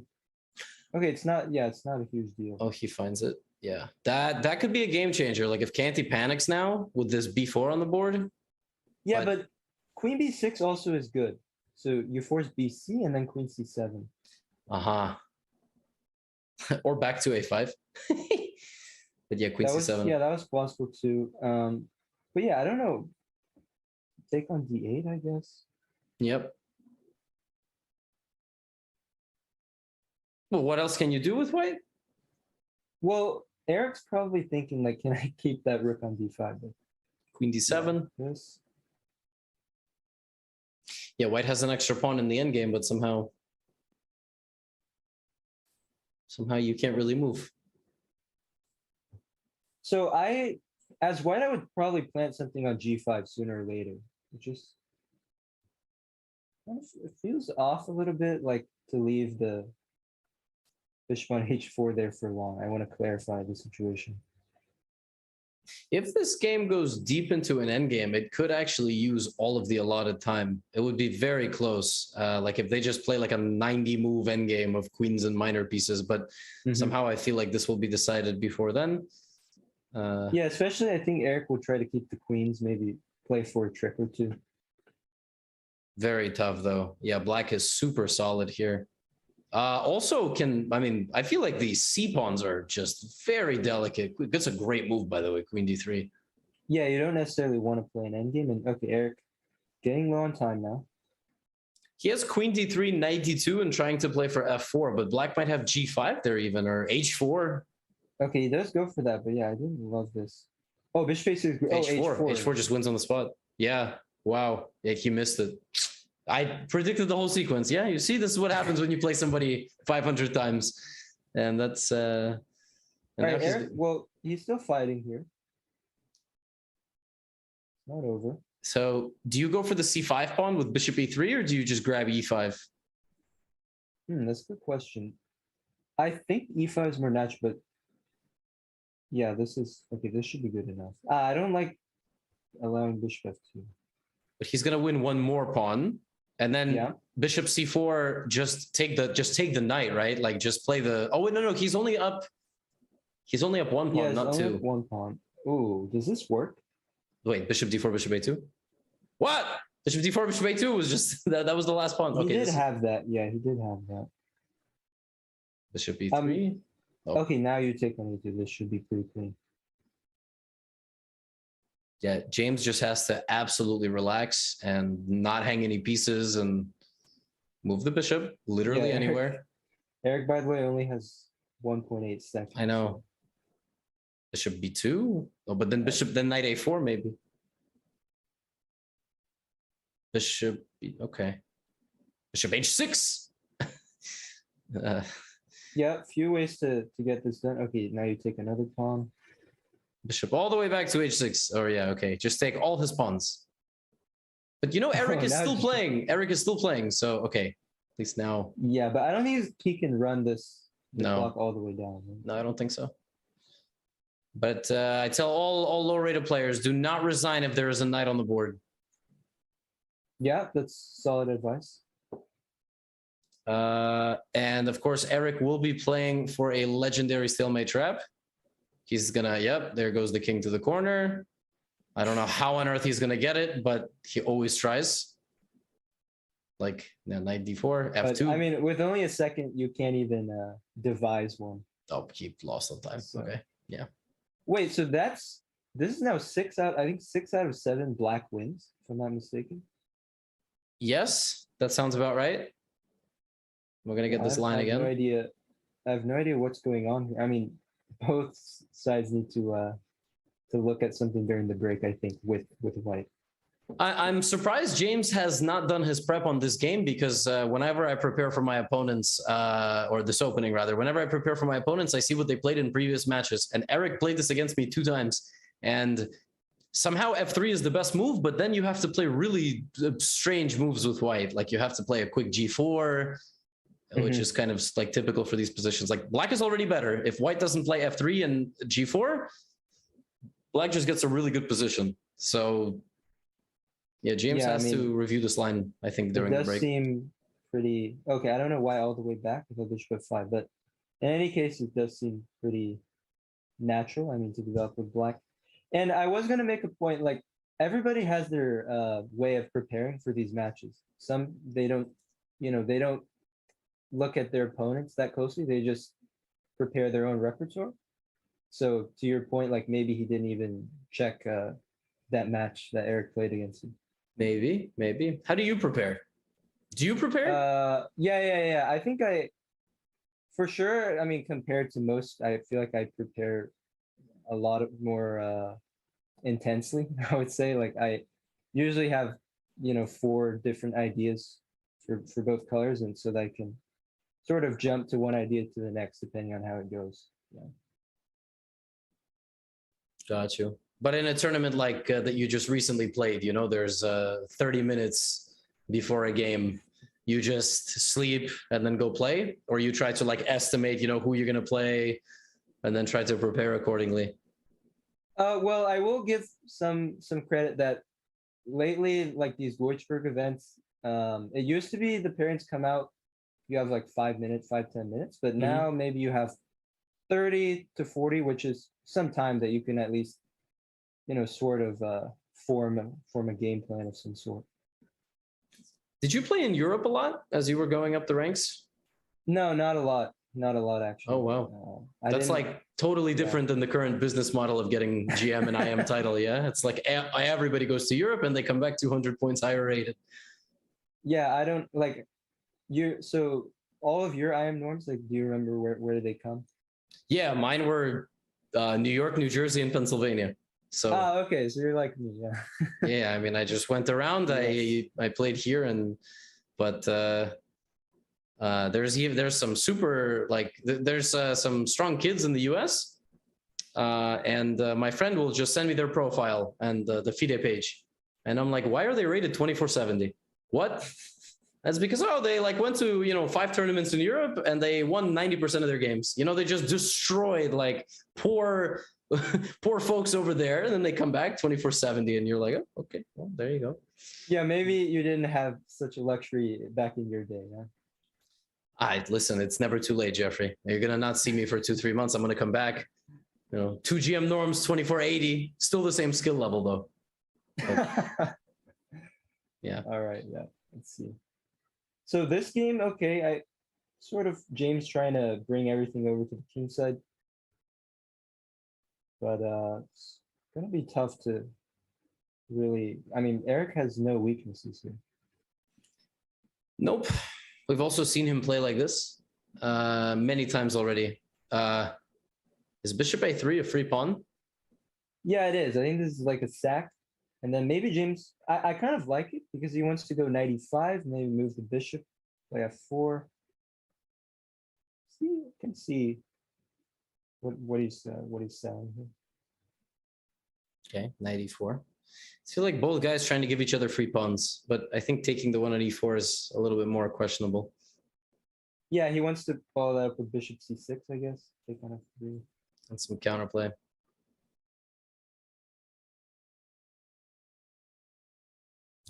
Five. F3 idea by white. Yeah, F3, and then maybe you follow it up with G4. Or... Maybe knight G3 too. Try to. Yeah, like he's doing all this full operation on the king side, but I really don't know if that leads to anything. Because yeah, at the end of the day, Black's not exactly in any danger. Wow, bishop E8. What a move. So, okay, he does play F3. So now the knight is going back again. But yeah, now you'll have to watch it for F6. Black's gonna set that up. Can you play bishop H2 and F6 knight F4 ideas? Oh wow, I like that. Good. I get That's a. nice. I'm gonna. Wow, he likes it too. I do really like that. Look at that. So yeah, I think then F6 is not playable. So what else can you do? But play does F6. You could just play F6. Let's see if James sees your idea. This is like poker, One guy bets large, one guy calls the bluff, and here we go. I mean, we're gonna find out. Knight F4, you have to play it. Unless, what about knight G4 first? Don't even sack, and then knight F4. Yeah, you can go knight G4. Yeah, that's it. Oh yeah, because knight F4 then is a serious threat. Okay. Knight F4. What? Well, I mean, there was really not. No, I know. Just like this looks very. I don't know why is it 0-0-0. Why isn't? Oh, that's what you mean. Yeah. Shouldn't this be? Question? Wait, what is there? Knight F5. Okay. Okay, that seems to be the move because the bar has not moved. So if bishop F5, there's queen E7, but rook C2 at the end. Yeah, you take on G4. Yeah. Okay. I guess not as bad as I thought. Amazing. Yeah, this is a very important result. The last game of the segment. What's wrong with retreating to like f2? Is there like But knight maybe d4? yeah, I could take on d4. Oh man, that sucks. How about bishop f5, ef, knight h6 check, and then queen e7? That is very clever. I love that idea too, because the knight on f4 would then be just a rock. Yep, Right. and then black structure is terrible. It's really hard for me to evaluate what happens when white loses the c2 pawn. No, can you show that? I love that suggestion. So you bishop- take a knight h6. Yeah, you don't go queen e7. I really like knight h6. And look at the knight on f4. So beautiful. Yeah, it's untouchable. But like I said, for me, it's like I'm really bad at evaluating positions after rook c2. Like I don't know if I'm better or worse. Okay, computer doesn't think anybody's better or worse, but visually, right, it looks like white is just doing so well here. Okay, the one that James has chosen also looks good because he probably wins in exchange. But the thing is, I don't know how good is it. Like, let's say queen d7. Mhm. You take on f8, I go bishop f8. And then, okay, I mean, when I take on c2, it looks like there should be some compensation. Oh, queen d2.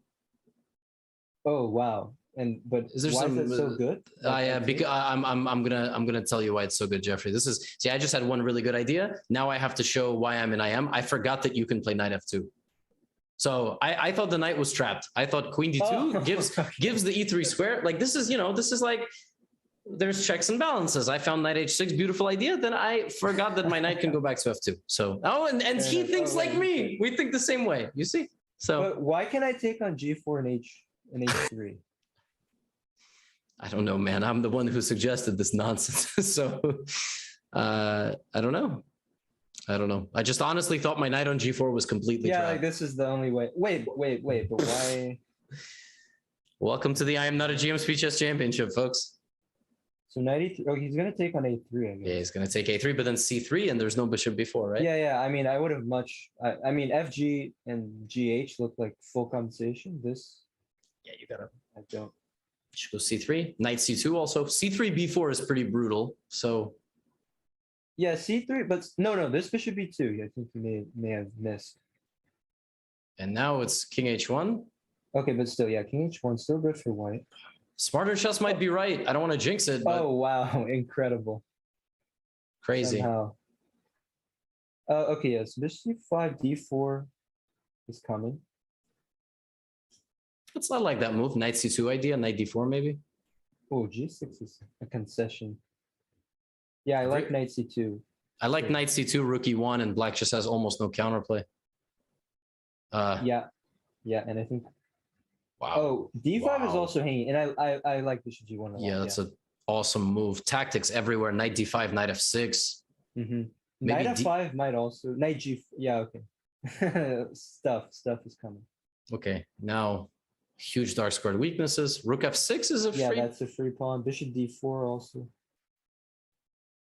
Now, you said g6 was a concession, and now here it is. Yeah, although if Okay, Eric gets knight f3, like he's still gonna. That's why I made bishop d4 is safer. Let's say, but here bishop g5. Okay, bishop g5 is good. Yeah. Okay. He No, misses but it. knight f3. Hold on, this is still a game. Yep. Uh-oh. It's going to be an endgame now. Trade everything. Take on b5. Play king g2. Yeah, king g2 is good to hold on f3. Okay. He forgot about that. Whoa, he lost too many he's pawns. giving a lot of pawns away for no good reason. Now d4. Ooh, that's a great move. And now b3 is falling. All right, he needs to keep the rook c7.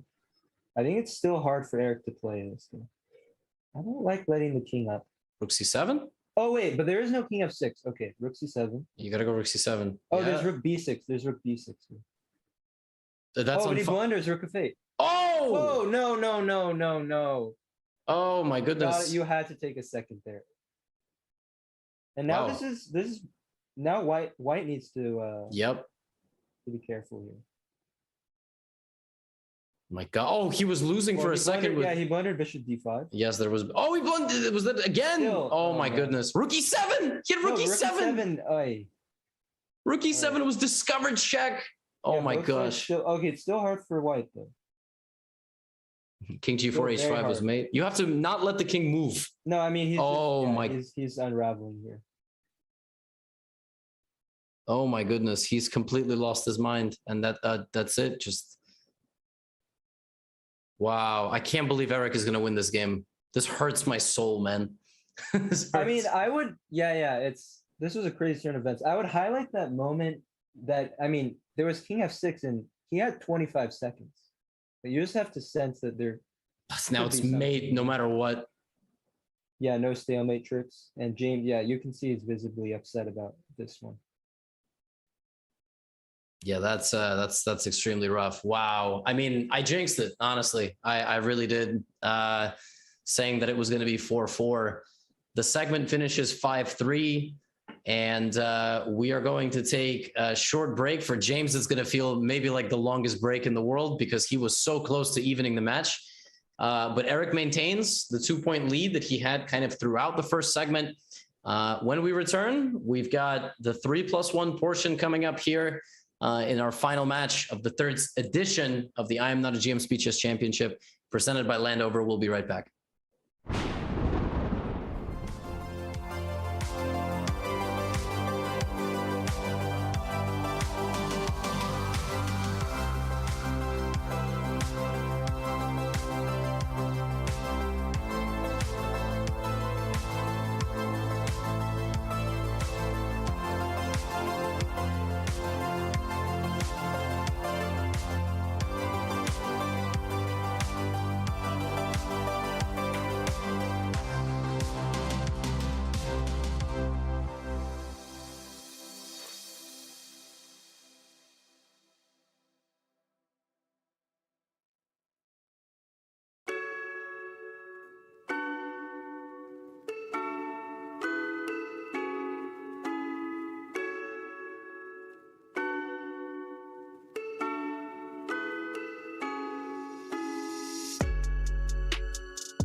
Did you know you can watch top chess events right on your phone? You don't even need to download an app. Just open any mobile browser and head to chess.com/events. You can see what's happening right now, check out top games, see results, and so much more. Try it for yourself at chess.com/events.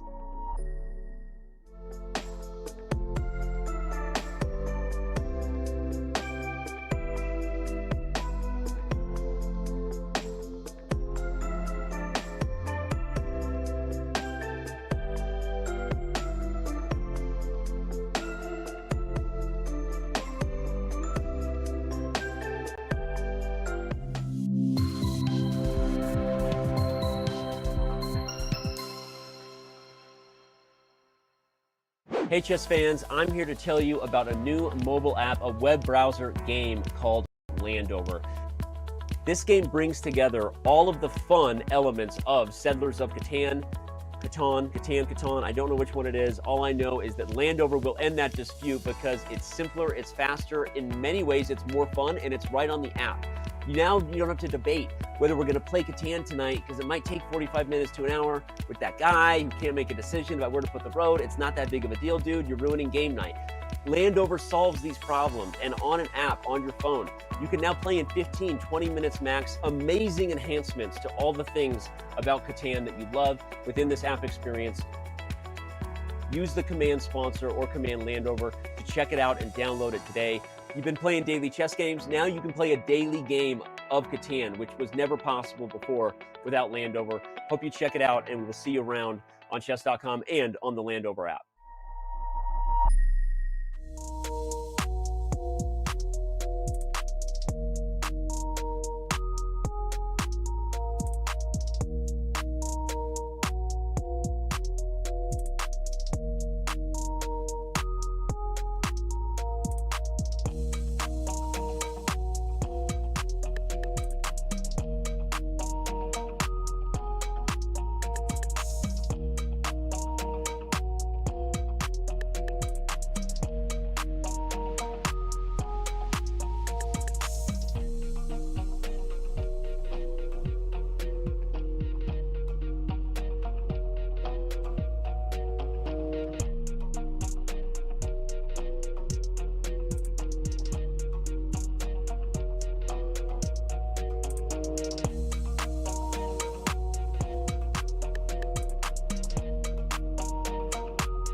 Welcome back to the IMSCC.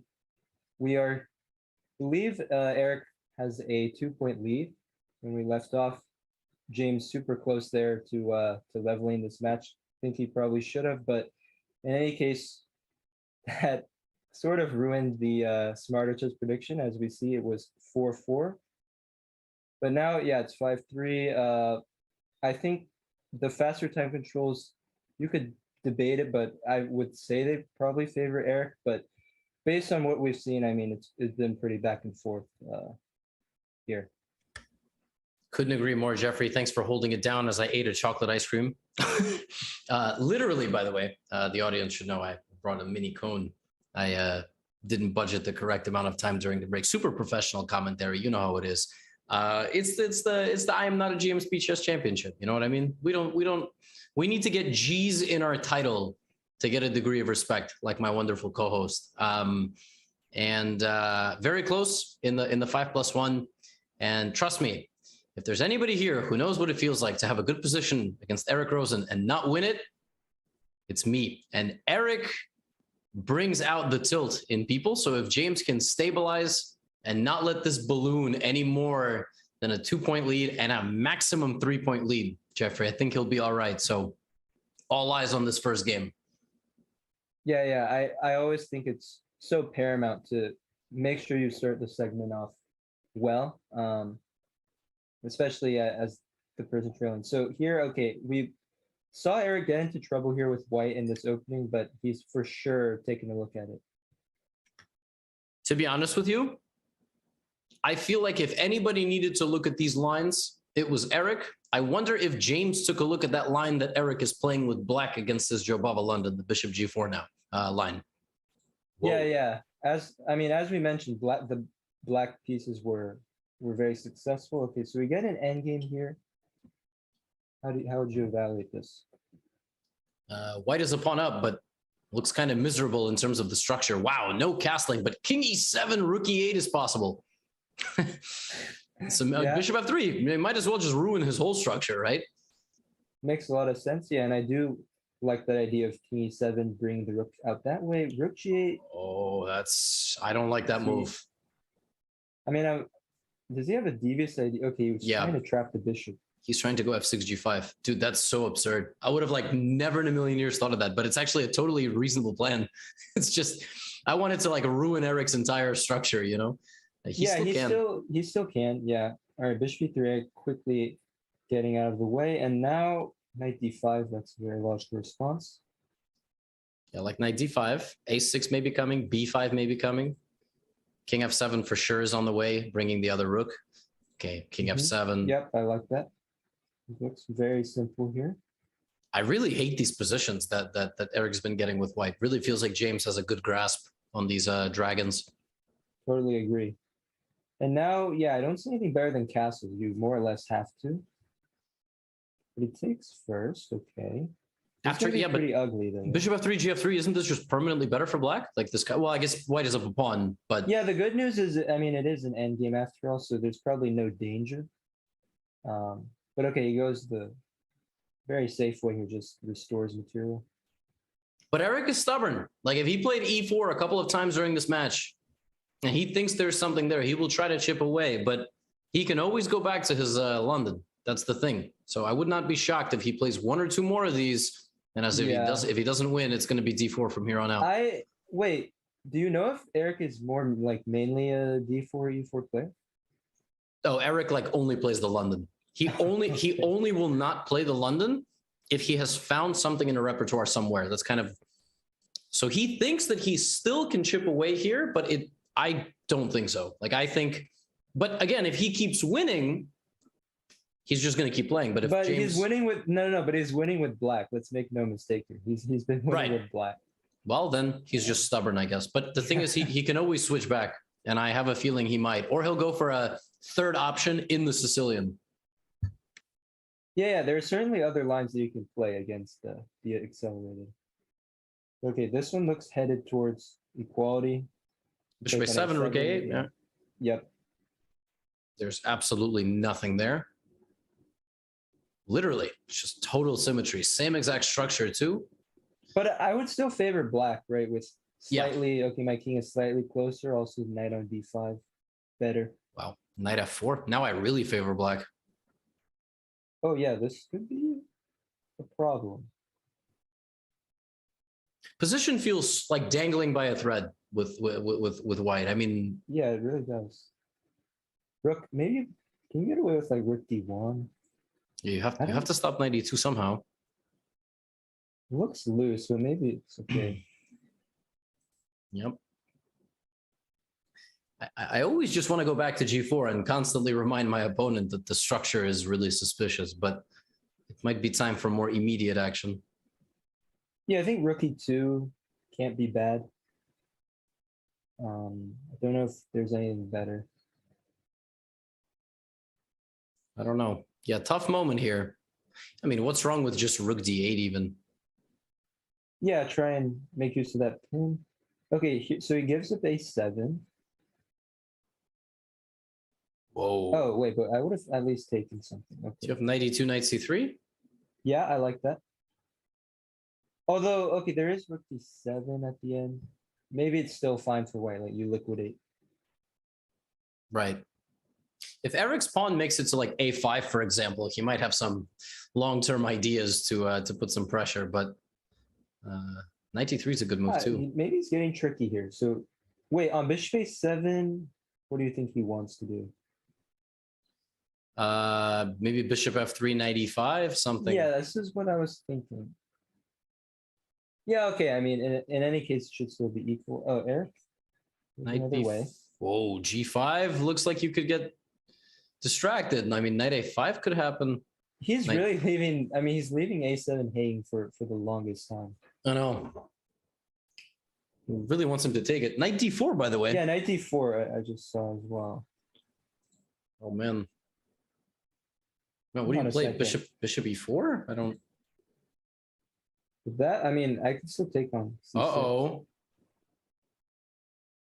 Oh wait, so he's just decided to check a pawn. Okay. James Canty hates his A-pawn. Like, he left it hanging for 15 moves at least. Yeah, he really was begging Eric to take it. Yeah. And I don't know how easy is this to draw though. Well, first of all, he had to probably put his rook on the right square. Like, was rook A4 better? Was rook C2 better? Can white just beeline? Yeah. No, but this I thought rook A2. Yeah, you can just stop the pawn and. I was much more worried about rook A3. A1 there for white, but now this should be back in pretty safe territory, I feel. Is there a knight B2? Is that it? I think so. Yeah. Oh, there's a no. You can try rook C1, knight A4, and like knight D5. But okay, it should be okay. What is knight D5 an idea or rook D3? Maybe it's too much. Oh my gosh, this is crazy. This is so stressful to play with no time. Yeah, only 5 seconds. Like Eric's been bold here to keep this game going. It could backfire though. Rook D3. Yeah, rook D3 is a good move. What? Wait, what is that? What is that? Hold on. What? Wait. No. That had to be a slip. Like, what was that? What? He just hung a full piece? I mean, that just had to be a slip. Like his rook was also hanging there. Oh my goodness! What just happened? Also, hold on. Wait, I mean, Eric. Wait, Eric. Whoa, Oh rook my D5. goodness, What? okay. Oh, okay. Yeah, I don't know why they both took. Oh God! Oh, don't do something crazy here. Bishop So D. hard for black to defend. Rook F5, nice move. Rook anywhere. Oh, Jeffrey, I'm so scared. Rook F5 was like almost mate. It was like a ridiculous position. Okay. Yeah, I mean, Eric, at least he's gotten some time back, so he shouldn't flag now. T4 and go around like rook. Oh gosh, this is just, I'm so stressed. Yeah, I mean, just make King a few F7. random moves here, and then Okay. once he has time, he should be able to look for a way to make progress. Rook D7 or there. King F5 at some point or there. All right, Eric needs to start bringing his king in though. Like, just get it in. Oh, that's not good. Uh-oh. Yeah, keep going up. Oh no, King G5 is on the way maybe. Yeah, you could, or Okay, I don't know why this he is played that. also But fine. fine. Don't play King G6 with black. Oh, okay. Rook. Yeah, like Rook C2. G3? Yeah, G3 would force a set of pawns off. Bishop E3, G3. No, that doesn't work, I don't think. Oh my goodness, Bishop C4. He hung the bishop! Wait, another, wait, what are they doing now? You are so relaxed. He just hung the bishop in one move. Well, I mean, I guess because You're just disappointed. You just sound like, you know. I don't know. The whole, I mean, I'm still maybe trying to recover from the first one. It's like sort of a mellow feeling right now. Eric's gonna find a way to get like a rook and bishop mate, although it's not. Oh my goodness! Oh my goodness! Oh my goodness! He hung the bishop back. What? Yeah, Unbelievable. This is a lot to take for just one game. Oh, Can he set up some stalemate? Probably not. you better believe that he is trying. King But E3, I King don't- F2. Yeah. Jeez, Gosh. what was this game? Don't play rook E5. Oh, there goes the rook. Okay. Okay. I mean, No more plot What's twists, that? please, gentlemen. No more plot twists. Give him the bishop. Play bishop E4. Just okay. He knows how to mate with rook and king. And why is he using his bishop? You don't use your bishop in these cases. Like if you just King F6. Okay, fine. Wow. Match is within one. Unbelievable. What a game. A 124 move game, of which 100 and maybe 5 moves were unnecessary, or whatever the count was. All right, we have another gambit. Jeffrey, I'm willing to bet that James worked on his white repertoire in between the rounds. That's what I think. Certainly would have been a good idea. And just, okay, you could see for a second there, James had a pretty similar reaction to me. Like, just, all right, just quickly, let's forget that game ever happened and move on. Try to play some reasonable chess here. Man, I would have gone Queen C1 there. I don't know any prep here, but I really like the idea of Queen C1, C3, and B4. But okay, this looks so loose, but I guess it's still normal. But I think it's okay, like Queen E1 and maybe put the Knight to F3. The structure here resembles that game from the candidates, the Ding Hikaru game, the first one, right? Where Ding played for like A5, Queen A7, Bishop B6, and then C5. Yeah, I know what your game you're talking about, but it's not like sort of, I guess. Yeah. Oh my God, I thought James hung another piece, but that's a great move. Very nice find here by James. Yeah, ruining Black's pawn structure, I think. That's a nice idea. Knight C4 is an awesome move. Very interesting repertoire by James. Scotch Gambit with white, Jobava London as well. Like super. Yeah, offbeat. Yeah, that's what he likes to do. Very specific type. I would have actually thought that he will go for Jobava London again, because that line that Eric is playing is good, but it's not like, it doesn't solve the opening, but he made it so that James will not go back to that, which is pretty funny. Cool. Oh, nice tricky trick here by Eric. So Queen C4 is met by Bishop E6. Would win a piece. So what do you play? Maybe I like the move like King H1 always. Get out of, All right. King H1. Maybe it. Okay. Bishop 2 is similar. Yeah, Bishop 2 is similar. Guard the bishop. That move seems really provocative. Shoot. But Bishop G4 is very strong. Because there's no Rook D1 now. I missed that. Oh, that is nice. And now I think we have to go Knight F3. There's actually no other move. But what exactly is so bad? It seems like white is fine. Yeah, white is fine, but I think it's just kind of just slightly getting off the rails. Like I didn't want to have to retreat like that, But the only reason this game feels like it's still in the balance is the fact... you take no, but yeah, there's Rook D2 if you take with the queen. Okay. So yeah, like the fact that Black is getting Rook D2 is the only reason this game is, because structurally these C pawns for Black are just an eyesore. Right. So right, Rook D2 and okay, King H1. Yeah, James can even afford to simply give up the C pawn. Oh, would you play C3 as Eric? Okay, just takes. And white is still fine because Rook AE1 F5 E6. Is that why? Yeah, I think that's what he wants. I see. But maybe Eric takes with the queen. So now F5, he can go like Queen E2 if he wants. To sort of simplify. You're saying Rook E1, you're not worried about. Yeah, Rook E1 is going all in. Yeah. So now he wants just F5. Damn. Really interesting position. That, yeah. So very practical. G6 from Black, or maybe just ignore it and take A2. But G6 might just throw more fuel onto the fire. Like F5 anyway. F5, yeah. And if you take on A2, F5? Yeah, I think Queen D5 maybe. Yeah, Queen D5. That makes sense, but okay, go Queen G something. G3 maybe? I know, which one is right? Yeah, Queen G3 maybe. Feels like this is a very high level game. We're on the same page as they are for the first time in a while. Oh wait, now there could be some E6 or F6. Like yeah. Starting to...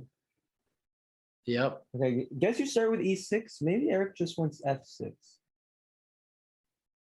Can you start with like Rook F3 by white? Just to... Okay, he plays E6 straight up. I thought to Rook F3 definitely, because then you would be able to free your queen. Yeah. Take on C7 then. Yeah. I think he should go F6 though. Like you cannot allow white to play F6 in this position.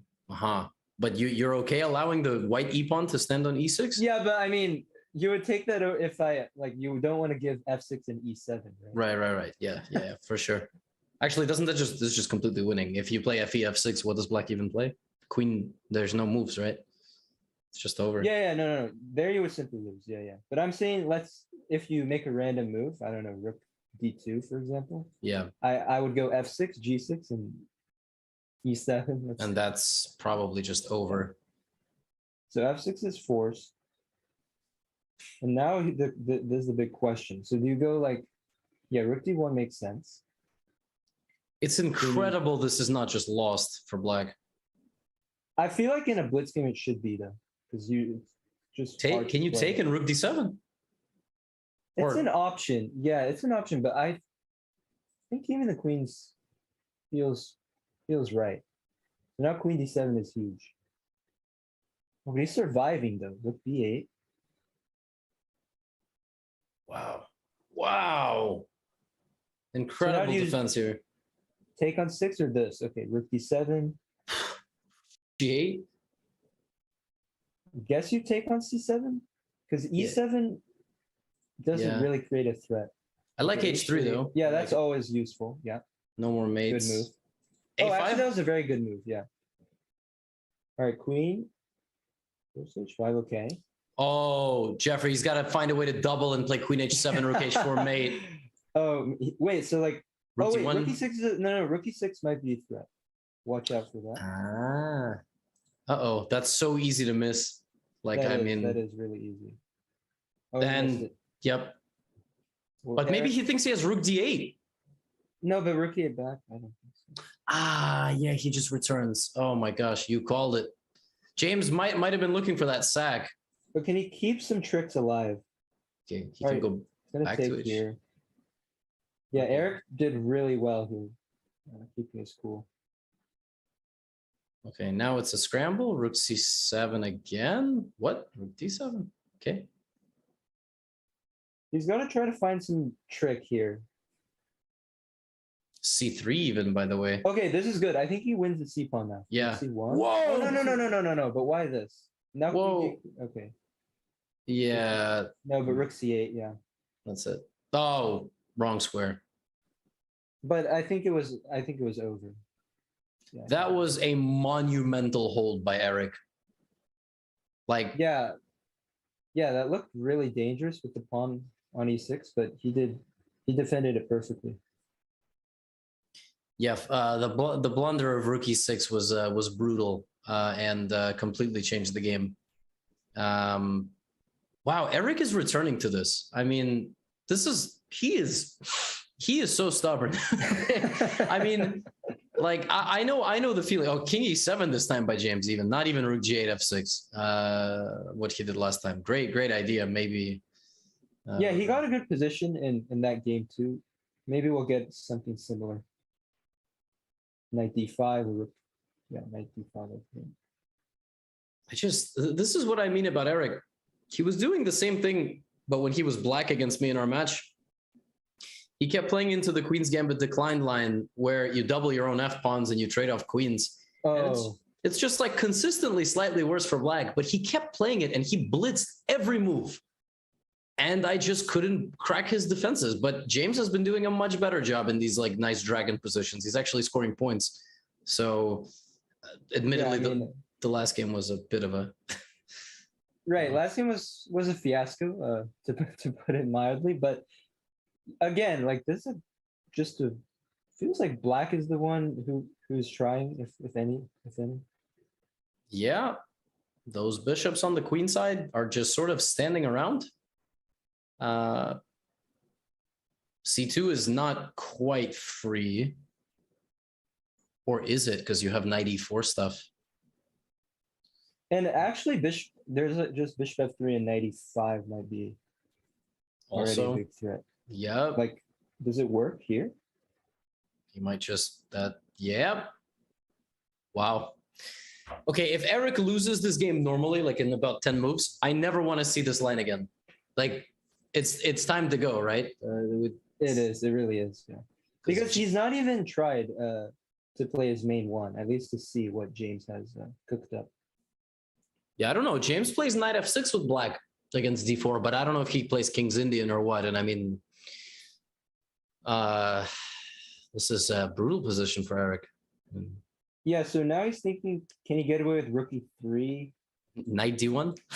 Yeah, that's the question. And it seems you would have to stack on e5, I think. Rook e3 knight d1 is really nice. But otherwise, I mean, bishop e2, that is. Wait, Jeffrey, is there rook e3 rook d1? Oh, you mean an even better version? And then some. But I crazy... take in rook e4. I don't know if that's... Yeah, rook e4. No, I go back to c3. You have rook d4. No, but f3 is saying. Oh, yeah. So then. Maybe that worked. Yeah. So Eric goes bishop e2 instead. So okay, here black has a multitude of options. If he goes for the simplest one, I feel like that wasn't. Like he lost the pawn for no reason. Yeah, I think there was a much better way. Like he could have thrown in a b6, for instance. Yeah. But yeah, he gives the a pawn. Rook h e8, and then. I mean, white has a really broken structure. Yeah, it's wait. What is that? Another slip? Yeah, it should be another slip. Oh yeah, it definitely was a slip. Yeah, I mean that was probably like the worst move on the board if it wasn't the full blunder of a piece. Yeah, and James can't believe. I think he clicked the rook on d8, then he clicked the rook on h8, but then he clicked the square instead, something like this. But I mean, he won that other game when he made a slip, so maybe it gives him good luck in some weird way. And bishop b6 is already a step in the wrong direction because I think black can play like knight f7 maybe, or even right. Yeah, knight f7. Yeah. But then rook e7. Ah, true. Okay. Does allow it. No, that's so tilting though. Yeah, it is. I mean, especially puts. You might actually prefer to make a concrete blunder in a sense because the rook dg8 just gives him a really sad position. This is so brutal. Like to mouse slip after getting a fantastic. And now Eric is going to play this line again, by the way. He will. I mean, I'm telling you, it's like addiction. You know, you need some therapy for it. This is just a really tough position for black. He just has no moves. Rook a7, maybe a4. Yep. Yeah, because now you always have bishop c5 ideas coming. Rook. Why didn't he play rook? Okay. Well, no, but bishop c5 is basically unstoppable now. Ah, yep. That is even more clean. I was looking for the f6 pawn, but this is it. Yeah. Yeah, that's a painful way to lose. Yeah, he's unhappy, and for a good reason, because he did not deserve to lose this game, and he has to get himself composed because this could get out of control real quick. Yeah, and I still feel like Eric hasn't been playing his best chess either. I don't know what you think, but at some point, Eric is going to pick up his form. You would. Well, if Eric has a couple games to go into the bullet, it's a done deal. I mean, some people could argue it was a done deal before the match. I mean, it depends on who you're cheering for. You say, it doesn't matter, you know, but it's been extremely close. And yeah, it's unfortunate that now it's a 3-game match. Yeah, he's had a couple big chances to tie it. All right, so we're back to this. Okay, so James, is this his prep? Because this is not the right way of handling this position. I guess, okay, he did not review this because f3, g4, I think, is the only way to play for an advantage with white. Not h3, g4. Whoa. Oh, this is playing down a tempo. Yeah, because you want to go h4. This is why you have to play f3, g4. But now h4, there's just, you know, a move by black, h6, h5. Wow. Yeah, he maybe mixed it up a bit. Yeah, so he's gonna try to play this down a tempo. H4 there is. But you'd have to think that tempo is going to make a pretty big difference because it's going to be opposite side castles, and it's a very important move. Yeah, the secret to being a Jobava London player is literally never looking at the engine.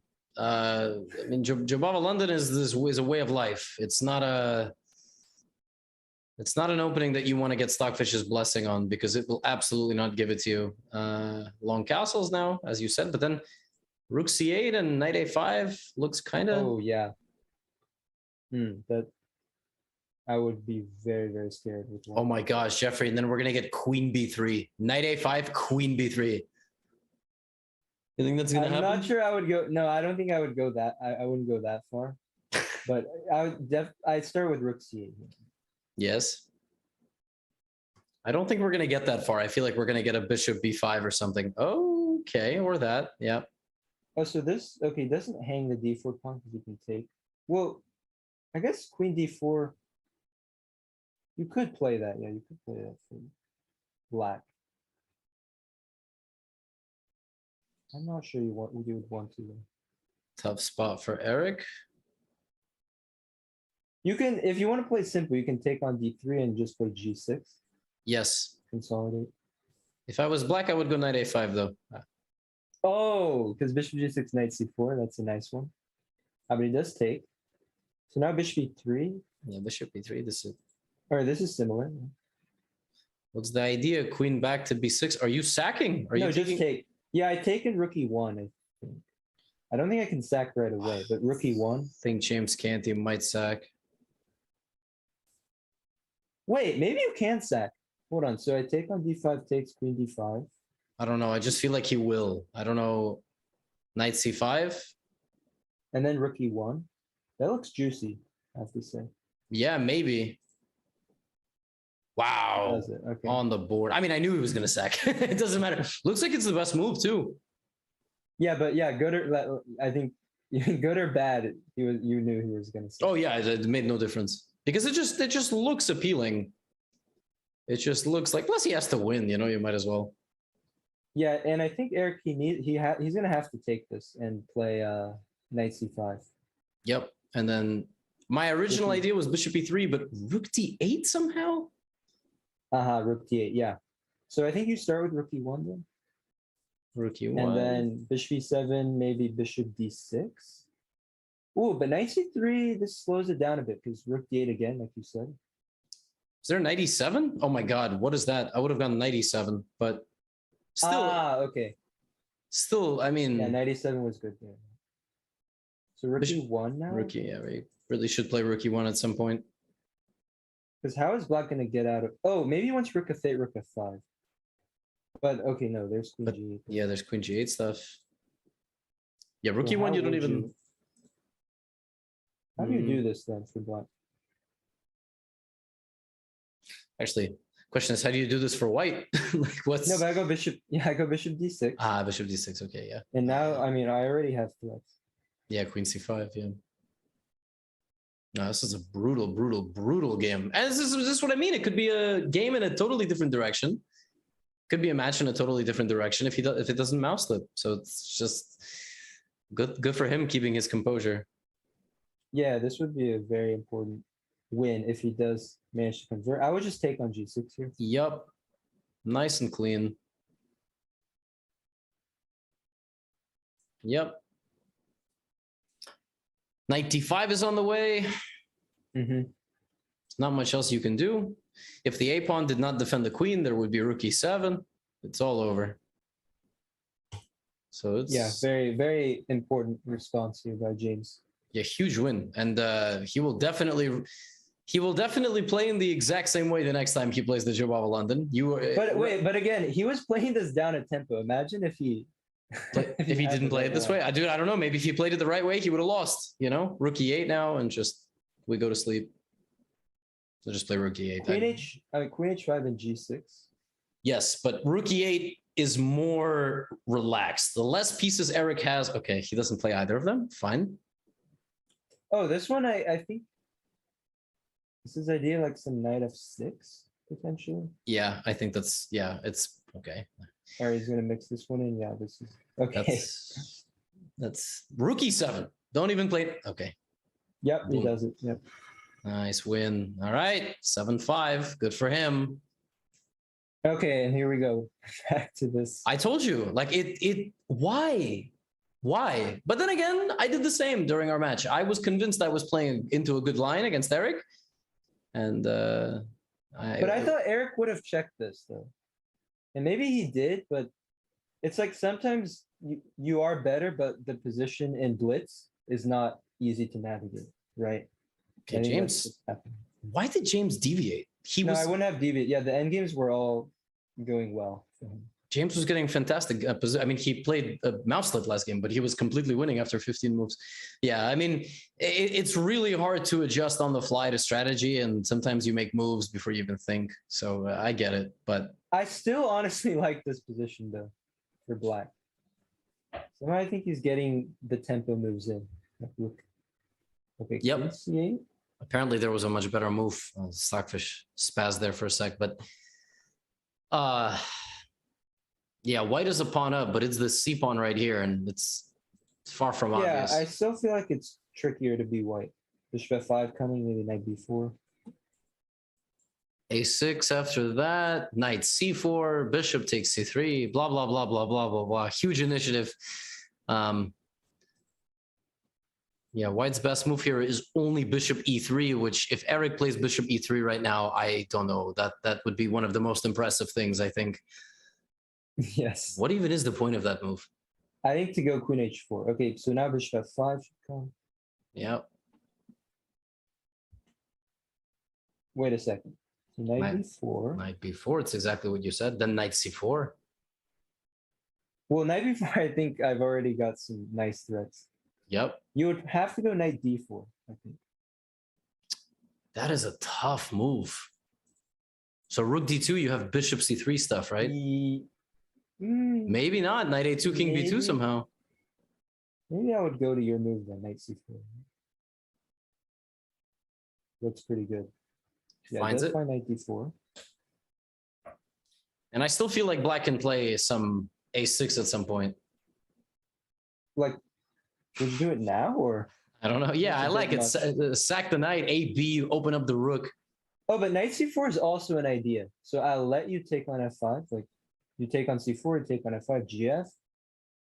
I don't think you can do anything right away and maybe... Oh, he's got a tactic here.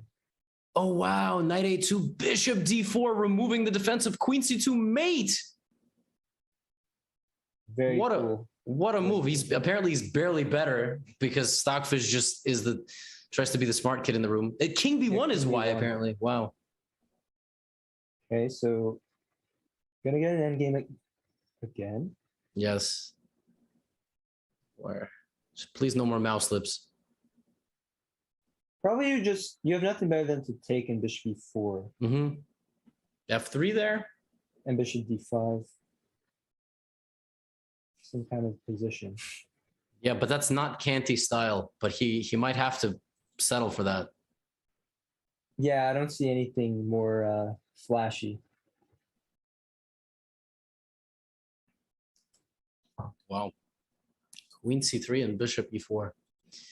Yeah, James is looking for much more than that, but I'm not sure where he's going to find it. In fact, what can he possibly play? Whoa. Walks right into stuff? Okay. Wait, but there's rook g6 here. There's queen f4, I take on g7. Oh, but that... Yeah, but also what are we doing with queen b8, right? Yeah, I mean, you know that has to look really sketchy. But okay, rook g6, it's not a knockout because it would go hg and it's just a queen, I guess. But what was his idea after bishop g3 by white? You know what I mean? No, he wants rook c8. No, he wants rook c8, I think. But first of all, I have rook d8. Yeah, first of all, rook d8. First of all, and okay, I mean, that's but he didn't just... see it. Wait, he didn't see it. But like I said, James is just, yeah, like, again, he had to trade queens, damage the structure, play bishop e4. Instead of that, he went for some completely absurd stuff. Yeah, he's lucky that he didn't get punished immediately. He can still go queen c8 back. It's not so bad. Repetition. Queen c3 back. Yeah, that would be funny. Yeah. I feel like this is not the end of the evaluation swings in this match. Maybe b3. Oh, but then bishop Yeah, d4. but that's that. No. I guess you could take on f5. Yeah, bishop. But I started to like this again for black. I love it for black. Bishop is so strong on g7, it feels like. Yeah, queen a5. Yep. Knight a4, queen b4. Yeah, queen a5. Go. Hey, James, come on. Okay, wrong direction, but rook is hanging on d1. Okay. True. Yeah. Okay, wait. So now is there knight a4 or rook e8? Man, rook c8. Queen goes back to the queen side. c5 maybe. Yeah, just keep the pressure on right now. Like, Oh it's my gonna be gosh. hard for Eric not to blunder something. Yeah, So knight it's a4 is huge. Maybe he'll even have bishop b2 at some Oh point. yeah. That could work. So c3, but now there should be something. What is there? Maybe you still go knight a4. Knight a4. I like knight d5, but Rook c1. He's keeping it together still. James has to relax and find the win. That's it. He just has But to. unfortunately, I don't think there's a win here. So you just maybe like b5. Just keep Yeah, right. creating. See, now he's gonna start like going for this That's like a bit loose. Yeah. yeah, he's going for these tricks. Oh my Well, gosh. maybe does he have something? Some Does stat? Eric have rook d5? Not anymore, but oh, h7. Ooh, Eric playing really well with no time here. That's typical. Yep. Rook b6 is not even No, possible. it's not a move. Uh-oh. What can you do? Yep. It's just typical Knight C- Eric stuff. Knight c5 maybe, but it's going the wrong way. q1 looking down to e8. Is there a sack? No, but there's. But the Oh, we found king something. just- Yeah, this king- is good. This is good. Uh-oh. Now there Queen has to be a1, something. bishop. Oh. Wait, but I don't see anything here. Oh, he's just gonna take the bishop. What? No. Wait, but what has he done now? Oh He's my like, he's gonna goodness. escape. All right, Yeah, rook b6 or something. Wait, rook h6. He finds rook b6. Oh, the rook is hanging by the. Oh, the rook is hanging. Oh my gosh. It's in there, yeah. And the eval board did not even have time to catch up. Yeah, did he? It was like still That was showing funny. advantage. Yeah, it was. Oh, this is not over. I mean, yeah, he's gonna have to get. Don't hang your rook. Oh, Don't play God, queen eight. wait. Oh god. Oh Wait, god. why is he Whoa. not the cleanest conversion here? But King h6. No, He no, hung no, queen now he's giving d3. pawn. Still okay though. It's still Yeah, okay. still winning. Oh wait, but okay. He blundered This is perpetual. Ghana? Yes. Wait. Oh my gosh, he blundered a perpetual check. Oh, he like totally blundered it. It's like a box. Oh, Jeffrey. Eric saves them all. No, that was a little bit. Okay. To be fair, Eric was winning in one moment too, so I guess that's a fair result. What a game. What a game. I played this line actually, I think against Eric one time. This is a Hans Niemann specialty here. E5, Right, bishop the E3. E4, yeah. Okay. Yeah, the E4, but I think it doesn't offer an advantage, right? It just sort of No. gets this imbalance. Like I said, Joe Bava London is a way of life. You don't ever ask for Stockfish's blessing. You just try to play C3, B4, you know? Yeah, so this kind of position, so you have like the 4-on-2 against 4-on-2, like which is white usually easier to play, would you say? I think White's game plan is a bit easier. I feel like Black's game plan, despite maybe looking natural, is not always is actually not always great. Like, you know, F5 trying to get super aggressive. But that could run into bishop b5. Yeah, exactly. So it's like a little harder to play with Black, which is why Eric is naturally already confused. I feel like with White, it's kind of simple. C3, B4, you know, bishop somewhere, castle. Mhm. Very easy to play with White. It's like more intuitive. Yeah, no. Wait, I thought. Oh, so knight g5 is not a big deal. Okay. I was just thinking A3 before, and James was obviously thinking to win the E5 pawn. I wouldn't have gone bishop B5. Yeah, I wouldn't have either. Because it's a short-sighted move. But whatever. A3 now.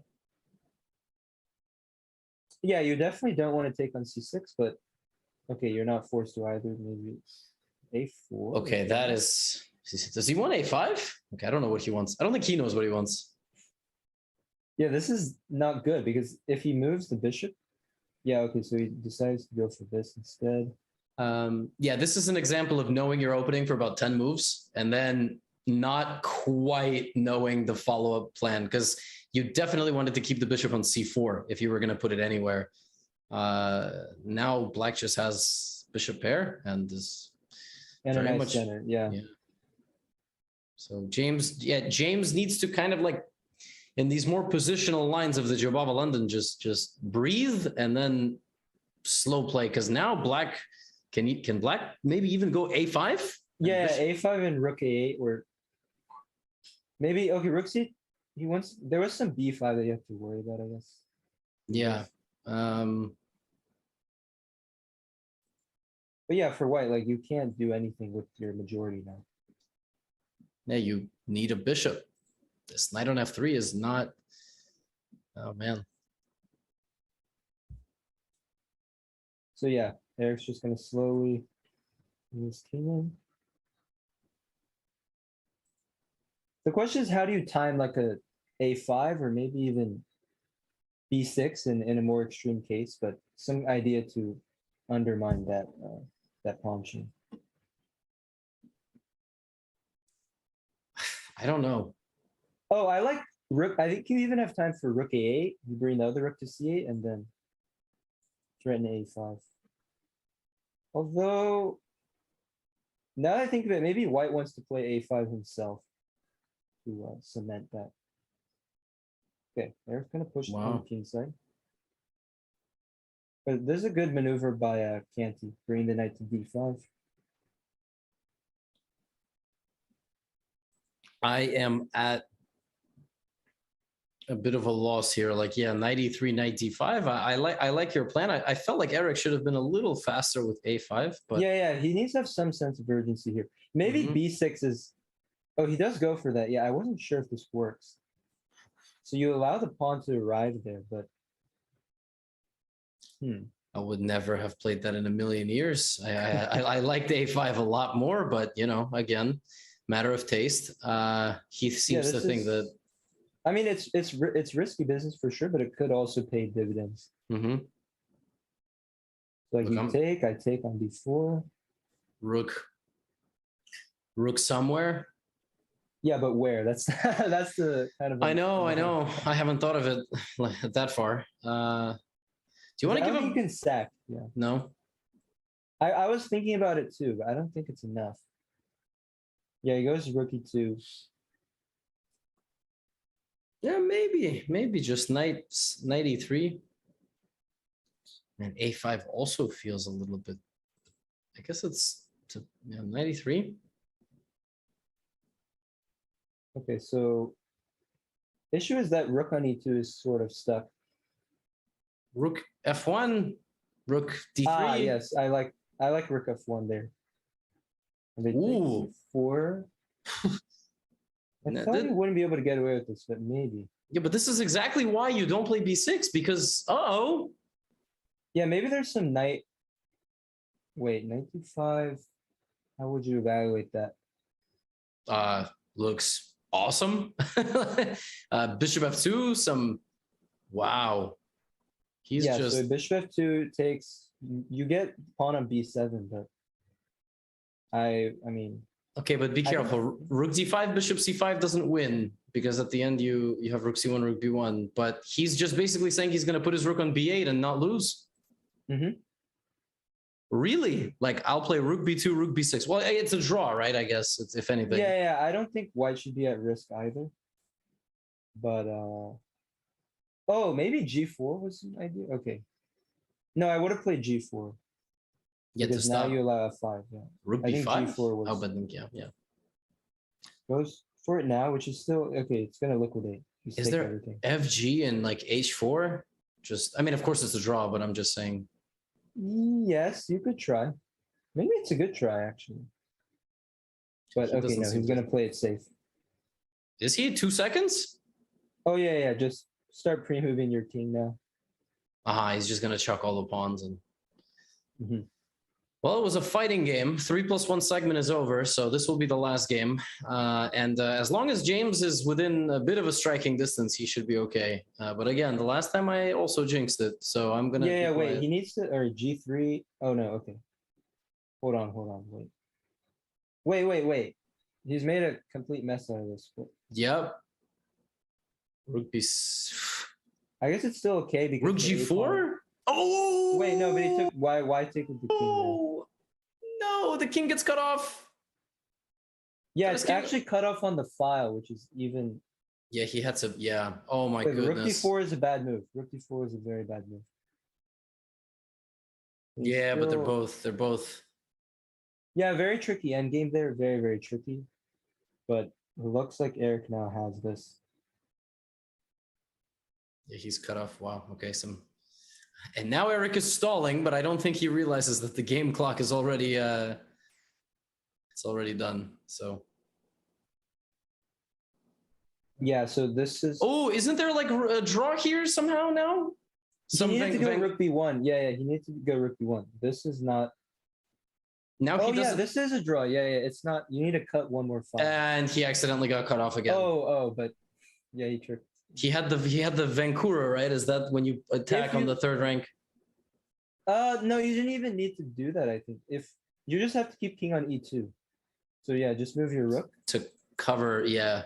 Yeah, so Eric wouldn't have that idea. Yes, at his disposal. because he's trying to shield, and the second that he went too far. Oh wow! Eric up 3. This was honestly one of the. It really felt like one of the shakier segments that I can remember watching, and yet Eric emerges completely victorious.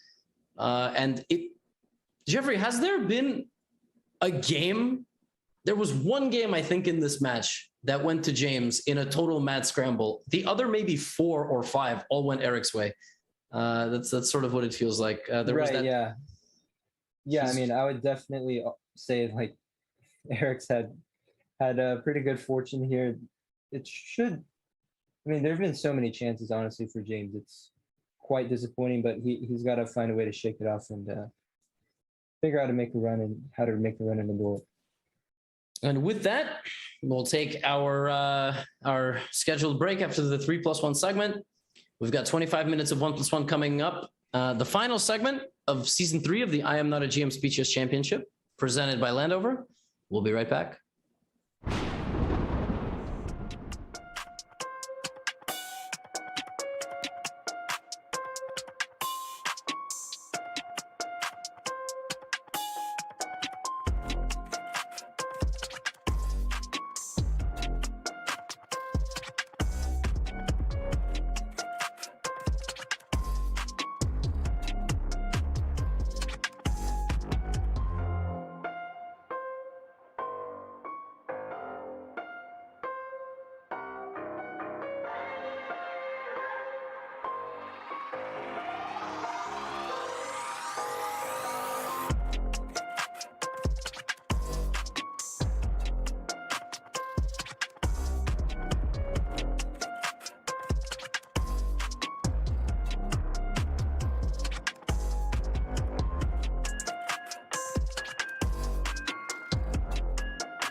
there's nothing more tilting than that, winning for 45 moves and then losing, not even squeezing a half point out of that. Right. And who's behind Arjun right now? Multiple people. Yeah. What's going on there? There's like a whole party there. I think they're just crashing and they're like, you can't stop me because you're busy playing your match. Someone moving a table? Yeah, I think they're moving tables or chairs. I wonder whether he's probably not at home. No, he was just playing in a tournament in Menorca. So I believe he's maybe still on the premises there. But either way, he's a party that he's missing. First off, most important question. There was some stuff happening behind you during the match. Tables were getting carried away. Could you give us a sense of what was going on? And was that at all distracting, or did you manage to keep your focus throughout the match?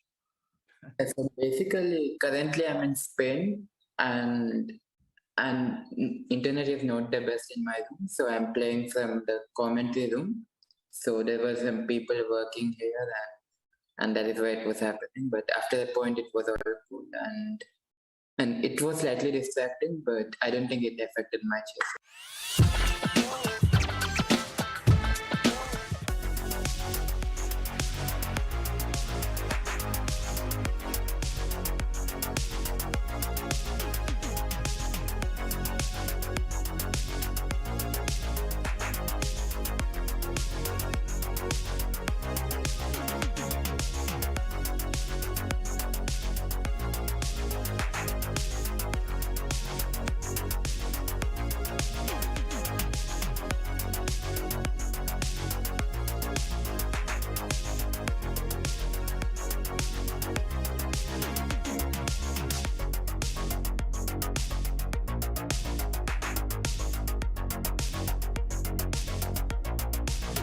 Welcome back, everyone. We're about to get into the final segment here of the I'm Not a GM Speeches Championship, brought to you by Landover. But first, did you know that you can watch your favorite NFL stars compete for a 100,000 charity prize fund? Legendary wide receiver Larry Fitzgerald will be joined by some of the biggest names in the league, like Cleveland Browns receiver Amari Cooper, Dallas Cowboys linebacker Micah Parsons, and top 5 draft pick Kayvon Thibodeau, and others. So for all you NFL fans, you'll really enjoy this event. It's going to go down on July 9th and July 10th. Mark your calendars. That's in 2 and 3 days. When you're done catching up with all of your I Am Not a GM Speed Chess Championship action. Also a friendly reminder that thanks to Landover, you can win a diamond membership. All you got to do is go to their Discord server. You can use the command Landover in the chat, get a little bit more information on all that good stuff. Maybe y'all can, maybe not be trash at chess anymore, pick up that diamond membership. And on that note, we bring you to the 1+1 segment, the final segment of this legendary 3rd season of this wonderful event. Jeffrey, have you gotten worse at chess watching us play, or have we inspired you in any way? I think there's definitely moments where I get inspired by the moves. I recall, I think James, he had one of his matches, I think against Shuvalova, he had 3 brilliancies that, they even went over my head. So I was very impressed. Here, I think we're yet to see the brilliancies, but we still have 25 minutes left in this match. So I'm hoping that James brings everything he has here. He's going to need it. He is. He's got 25 minutes to change his life, change the world. And he is down, in my opinion, way more points than he should be. Because no doubt. It really feels like it should be a 1-point match. Look at that mammoth rating. Okay, now Eric is mixing it up. Look at this. He's going for sideline variations here in the Sicilian. It could be very venomous if you don't know what you're doing. And it already seems to like it could have been venomous there. Bishop b5. Yeah, I think James is going to be able to castle safely. Although, as I say, Eric's not going to make it easy for him. Yeah, but long castles is on the way by white, right? Yes. What, h6 maybe? Yeah, James pausing here needs to be careful. Oh, this is good. So bishop d7, knight d7. Yes, knight d7. Nice idea. I think Eric might have underestimated this or even completely overlooked it, actually, because he hesitates. Yeah, although he's still going to get long castle in. How can we not allow that? I think you had to, yeah. That's not it. But... Oh, but he goes short. Interesting. Yeah, long castle looked great. So yeah, now I think this is pretty good for black. Maybe go knight. Yep. 5. Awesome. F6, king F7. Let's go. Like, might as well. If we're not castling at all. I think he will probably castle on the next move. And B2 is going to be loose for the whole game. 3. Yeah, trade. Yeah, Knight C4. Look, if I know anything about Eric and endgames, then he is going to very slowly improve his position, and then James is going to make a mouse slip, and the game will end. This is the story of the match. Hopefully, we're not going to see another slip from James. I think, does he want to go like knight A3 or something? Mm-hmm. Okay, knight D6. No, it's going here. Just don't go bishop C5. Double the rooks. Yeah, James, I feel like he can post pressure if he does this the right way, but no, this is okay. He's Okay. just gonna try to dry it off. Yeah, the problem is this game is now going to go about 3 minutes. Yeah, and I think this is easier to play for white too. Your pawns are much quicker. Yeah. Although, okay, this is. If Eric does this right, he can bleed out maybe an extra 3 minutes. Uh-oh. Oh, that looks very unpleasant. Now black is tied to the defense of the F5 pawn, or you make a huge structural commitment. So this might just straight up be winning. This is exactly what you said. Yeah, now at some point, Eric, he can take his time here actually, but he's going to want to push his pawns A through B4. Whoa. GH? Oh, wait, What? no. But now, okay. Now this should be all right. E4, or you can take first. Yeah, there's E4, but now it's a scramble. Here we go. King G6. Oh, wait, but FG, okay. No, it's still probably just a draw. Take G4. Yeah, King F2. Yeah, Eric's never going to flag, but... Oh, but now bishop E5. Yep, bishop E5. Yep. Oh my gosh. Wait, but double G pawns aren't going to do anything. So... He doesn't seem convinced. What? Whoa! Okay, takes King F4. I think it's still in reach. Okay, yeah. now it's just a draw. But okay. Oh, Eric should just, he's not going to take. Oh, wow. He's not going to take the pawn. Oh my God. Okay. Oh, no, he does. Okay, Okay, he could have actually made, 49 moves there, but maybe good sport. Okay, here comes James. Listen, I'm not gonna lie. I want James to win at least one of the games and make it close. Not because I got anything against Eric. I want a close match. I don't want a 7-point bullet blowout. I want to sit here and talk about a close match. So Me too. Yeah, absolutely. So okay, I like this opening for James. yeah, he didn't go F4, so he didn't let the knight go back to E4. And now this is the first time that Eric has seen this position. Okay, never mind. Clearly. But okay, this is still. Yep. They're just knight D2, and then later on you start pushing this. Can you do it now, F5, or is it too early? I like it. I also just like if white chills. I feel like I always found these positions much more pleasant for white to play. For sure. Whoa, F6 might be good though. Yeah, that's a good undermining. That doesn't defend everything. Yeah, you could just take on E5. I guess. Okay. But now he lost knight C5. And maybe even B4 on top of it, but. Can you get away though? So I take on E5. FE, okay. I could see some compensation there. But now bishop D4. Oh, Canty is playing so well. Oh, that looks very tempting. F5, is there FE? Yeah, but there was FE. Oh, no, my but God. now he allowed E6, knight D7. Wow. Even nothing. White can do nothing. You don't even need to win the exchange. Yeah, I think Eric will go A5. It's an Eric move. Yep.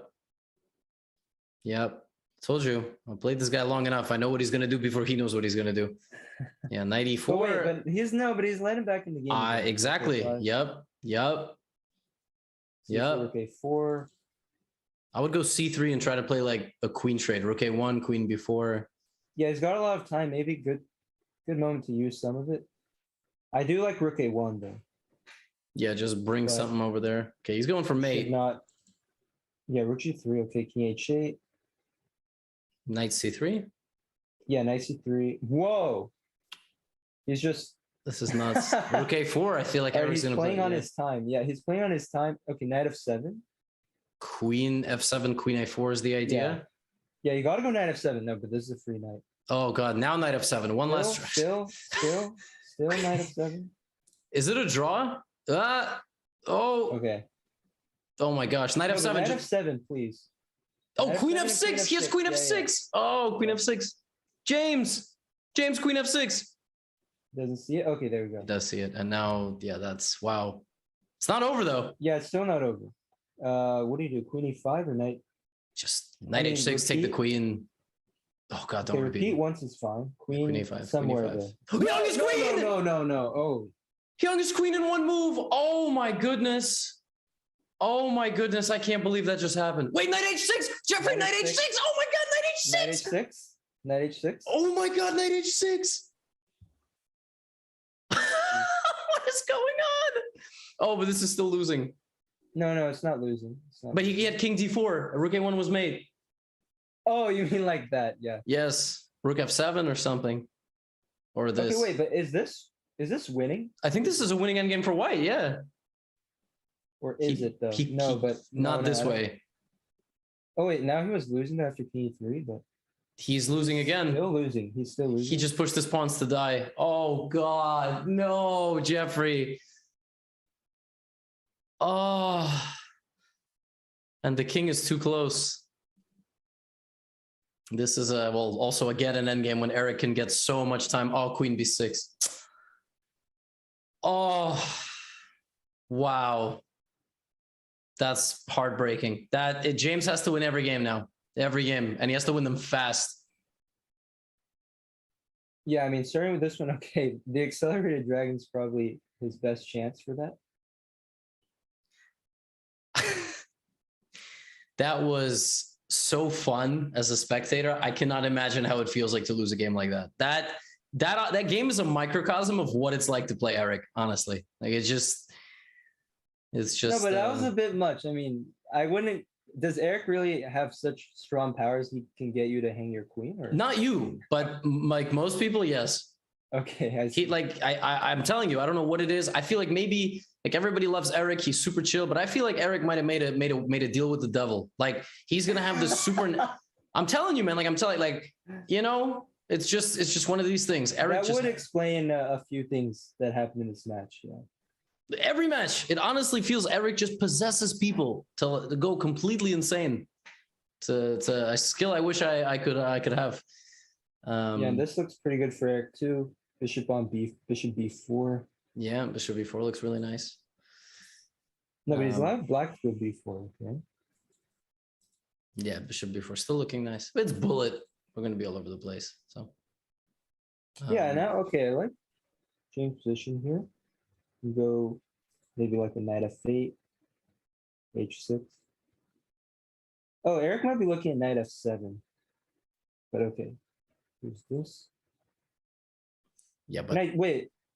Taking H6 almost works, but I guess.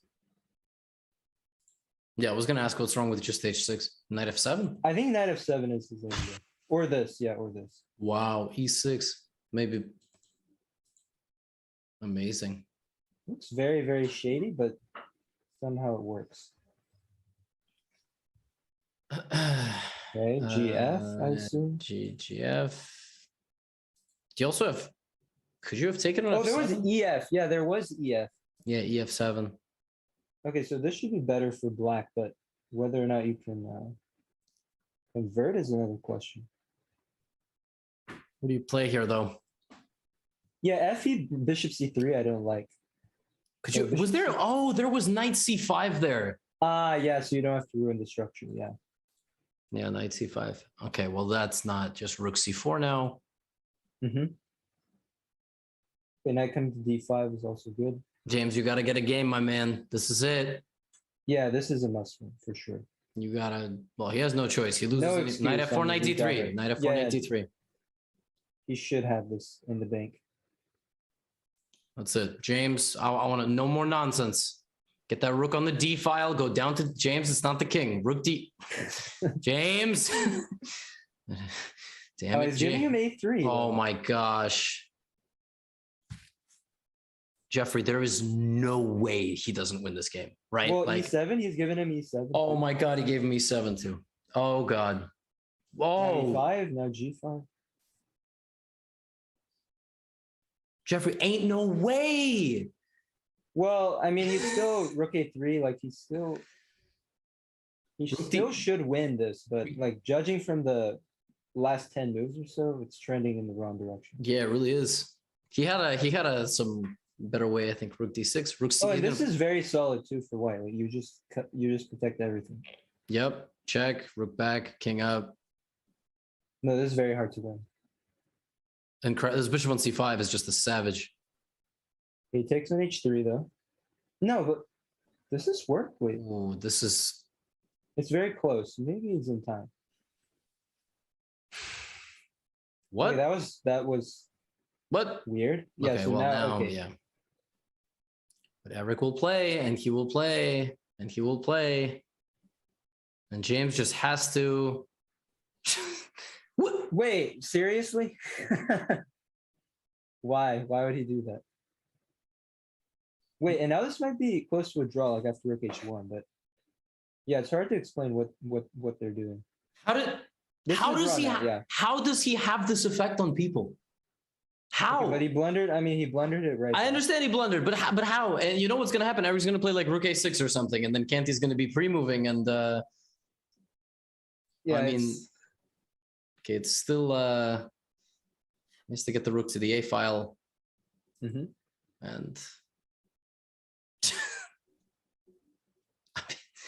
yeah, this is a bit much for me to handle. Honestly, I'm gonna be.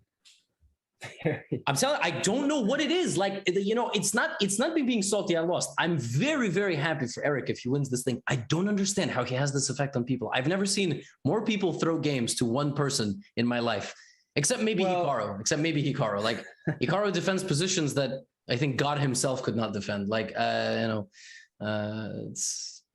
so, yeah. Well, I mean, let's not forget James did win that game in the end. He does cut it to 3, but yeah, the way he did it is not. I wouldn't repeat. Anyway, B4. Good again, maybe. Oh, wait, but knight f4. No knight f4. You're not getting your knight f4. How about now? Okay. It's the effect of I just won a game and I have adrenaline and it happens a lot actually. Yeah, this is just that. There it goes. James has to hit the resign button now. He's not. He has a chance here, like knight c4 maybe. Okay, but like 2 moves from now, he has to hit the after. Okay, yeah, maybe. Yeah, it was better to resign than play that queen c4. Yeah, because he has 10 and a half minutes. Yeah, that's. Yeah, you're right. I think it's mathematically out of reach maybe already, but you might as well try. Yep. No, but see, this is like, I mean, maybe he just wants to play. But the thing is, Eric is also taking his time. Eric's like, I'm up 4 games. 3 games. I can, like, as long as James doesn't resign, Eric is going to play moves. Oh, wait. We speak too soon again? I don't know, because bishop a3, bishop d6, and I don't know if black is ever going to lose. Like, but apparently black is winning. I don't know how, but okay, there must be something better which I don't see right off. AB is a move, but queen b5. Oh, there might be like queen d5 here. Knight c5, d6. I don't know. But still, I mean, for Eric to allow this. Yep. Okay, I think it works. So knight c5, d6. Is there some bishop h3 ideas? Yeah, b6 is also here. Just good. queen c4. Yeah. No. But this allows knight e6. What is he doing? The queen's protected now. It's the third hour of the match. I think there's going to be stuff all over the place. Queen g4 is important though. He does find that. Yes. Takes a knight e1. Knight e1.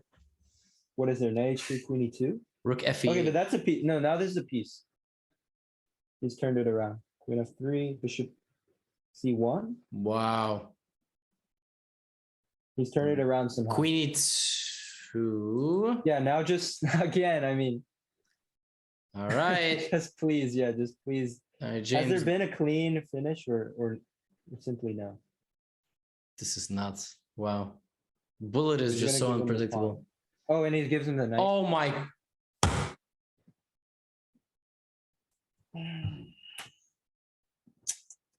I mean, what do you like? What do you want me to say? I'm gonna ask James after this match if he really feels like he got a spell put on him. By the way, apparently it's like there was some drawing chance there.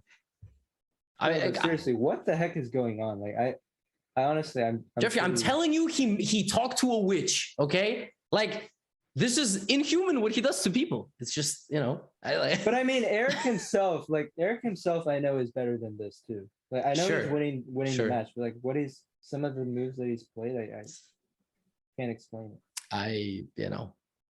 He makes his opponents do some goofy stuff. You know, I like how the ratings haven't changed at all. It's like we started at 2801, 2710, and we've stayed.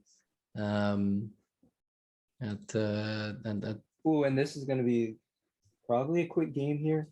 White should just be. You can take on e6, knight d5. Yep.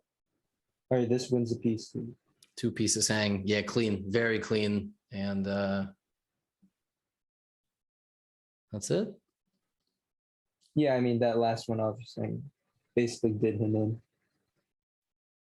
But I mean, you can't say that he didn't have his chances. Just really bizarre stuff.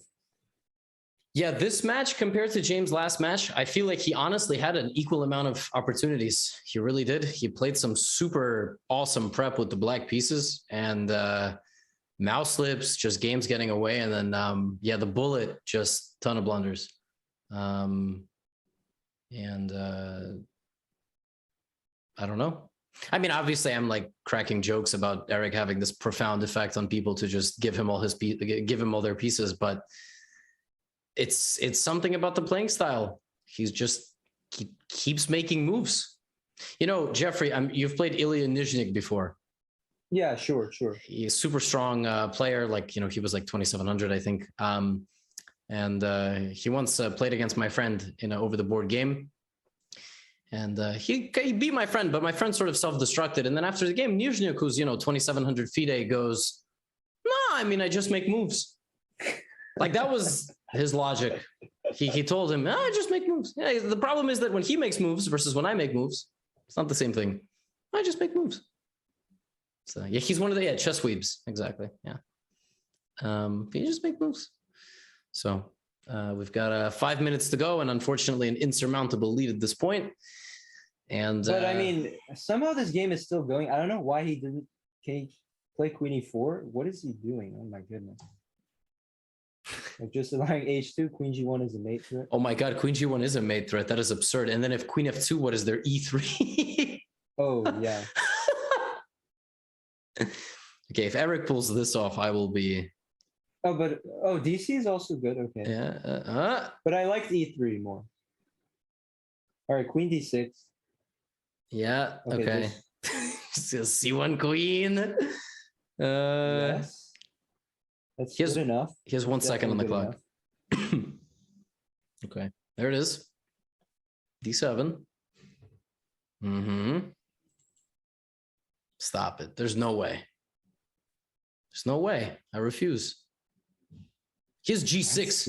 Yeah, he's going to play G6, but Rook F7 and Queen F6. Very easy. Oh my God. Wait, I feel like he's making a mess of. Okay, Queen G6 is good though. All right, that should wrap it up. Yeah. Unless he stalemates, which would be quite impressive. What? Okay. Yeah, this is. All right, yeah, Eric's going to bleed some time. Just salt this one away. Ladder mate. Okay, James is not taking the pawn because he believes in his ability to checkmate. And there it is. And nice convincing win for James. If he needs to bullet out every single move, and maybe you can get 3 games. But you really would have to bullet. No, you would have to bullet. Eric would stall just an entire game. He would play like the opening and then stall out. So no. But you can. Oh yeah, you probably can. Yeah. No, it's it's just over. he needs to win 2 games in 3 minutes and 40 seconds. It's extremely difficult. No, wait, but could you? It is feasible there. Right? Yeah. If you bullet everything out. He has to play like this. He has to play exactly what he's doing. Rook F2, Rook G2, just literally every move without thinking. And yeah, just go for me. yeah. And then Eric, Eric could fight fire with fire if he wants, because then James would have to think. Otherwise, All Eric right, can... wait, knight F6. Yeah, that's exactly. Yeah, knight F6, but takes No, knight but it G6. doesn't work. No. Yeah, takes knight G6. Eric is the kind of guy, he will play exactly. And All right, that should do it. Queen G5, maybe.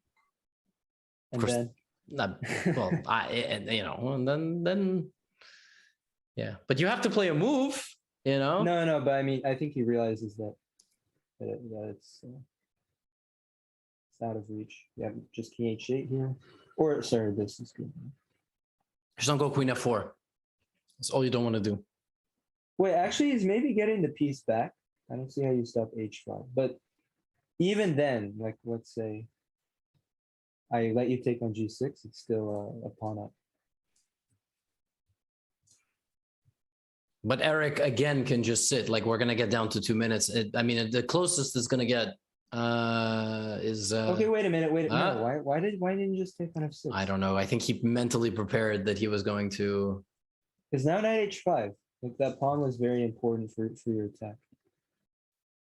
Yeah, but Eric is still bleeding clock time. Why does Eric have 5 seconds? Wait, Queen F6, H6? What? Oh, it's mate! You just forgot that was hang? I think he's trying to... Wait a second. This is still... No. Jeffrey, I'm telling you, the closest this match can get is 1 game. Wait, really?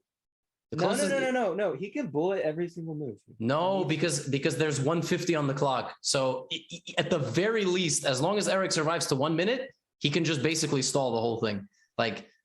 Right, I know, but you don't let him survive to 1 minute. That's yes. The problem is he's +5 on move 6, but yes. Nothing. I mean, he was +5 last game too. Take on B3, start blasting everything open. Yes, he has to. Oh yeah. E5. I mean, you got it. Oh, that was incredible how Eric managed to lose 2 horses and get mated. Like in the span. And this is bad for white, by the way. Like knight H5, he's really trying to give us something to yeah, but we're almost at that moment where Eric can just let the rest of the clock run out. Yeah, I mean, James, he needs to bullet every single move. There's no question. I'm sure Eric just clicked to the tab. He went, oh wow, I have like 1 minute left. All I have to do is play. Take on F4. This is couldn't be 6. Check is good. 95. This is winning. Okay. 48 seconds. But I mean, Eric needs to blunder a mate. You were right. Yeah, literally in 1 move. So Eric is looking and toggling and looking into. Okay, but now there's 96. It should be good. Yeah, this is. All right, knight B2. Okay, he takes on G7. Okay, now he's safe. Yeah, and well, there it is. I mean, I would go as far to say this was by far Eric's worst match of the event. Honestly speaking. Yes, we had a few people there was a couple of people mentioning he did have COVID literally like last week. Okay. So he's been recovering.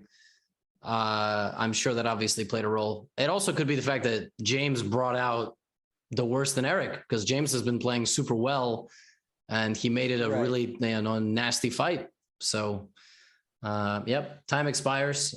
This game will be finished, but congratulations to Eric on winning the 3rd season of the I Am Not a GM Speed Chess Championship, and thus disqualifying himself from ever competing in this event again, and giving folks like myself an opportunity in the future. So Eric, let's finish up this game, get you in for an interview, and yeah, it's gonna be. I think James is doing quite well here. He's got the outside passer. He could finish this, make it a 1 point. I know. Finish it would be pretty cool. 11-10 would be super close. I feel like someone's gonna hang a rook to a knight fork, or maybe they'll repeat James moves. should keep this going. No, I would keep this going. Rook D5. Yeah. Yep, this is good. A4? Actually, an unironically very interesting game to finish things off. Knight B. Yep, I like it. Knight B2. King B. Oh, Knight B3 is nice. All right. So Yeah. now, okay, Knight D1. There was Knight D1. Yeah. Or that. Wait, but Oh! the knight is getting stuff in an awkward spot. Knight C4. Rookie 3 ideas. B4. Push the pawn. Not now. Yeah, rook G3. Take it. How is that knight not getting lost? Crazy. I don't know. But it's still, it's still 3 results game here. Knight B6. Wow. Most likely headed for a draw. No. It's a bullet game. No draws. No draws are allowed. Yeah, B4. Start pushing this. B4. Yep. Oh. Maybe just headed for a Wait, draw. but you were right. He hung a rook, but I not told too you. far. I told you. And on that note of another piece falling off the board to a horse, we bring our bullet section to a conclusion. And folks, that is the match. We're going to take a short break. We're going to be joined by the players for an interview, probably by both of them. Our final interview of the final match of the I Am Not a GM Speed Chess Championship, Season 3, Edition 3, brought to you by Landover. We'll return in just a few moments.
Welcome back, everyone, to our final interview of Season 3 of this wonderful event, joined by both players.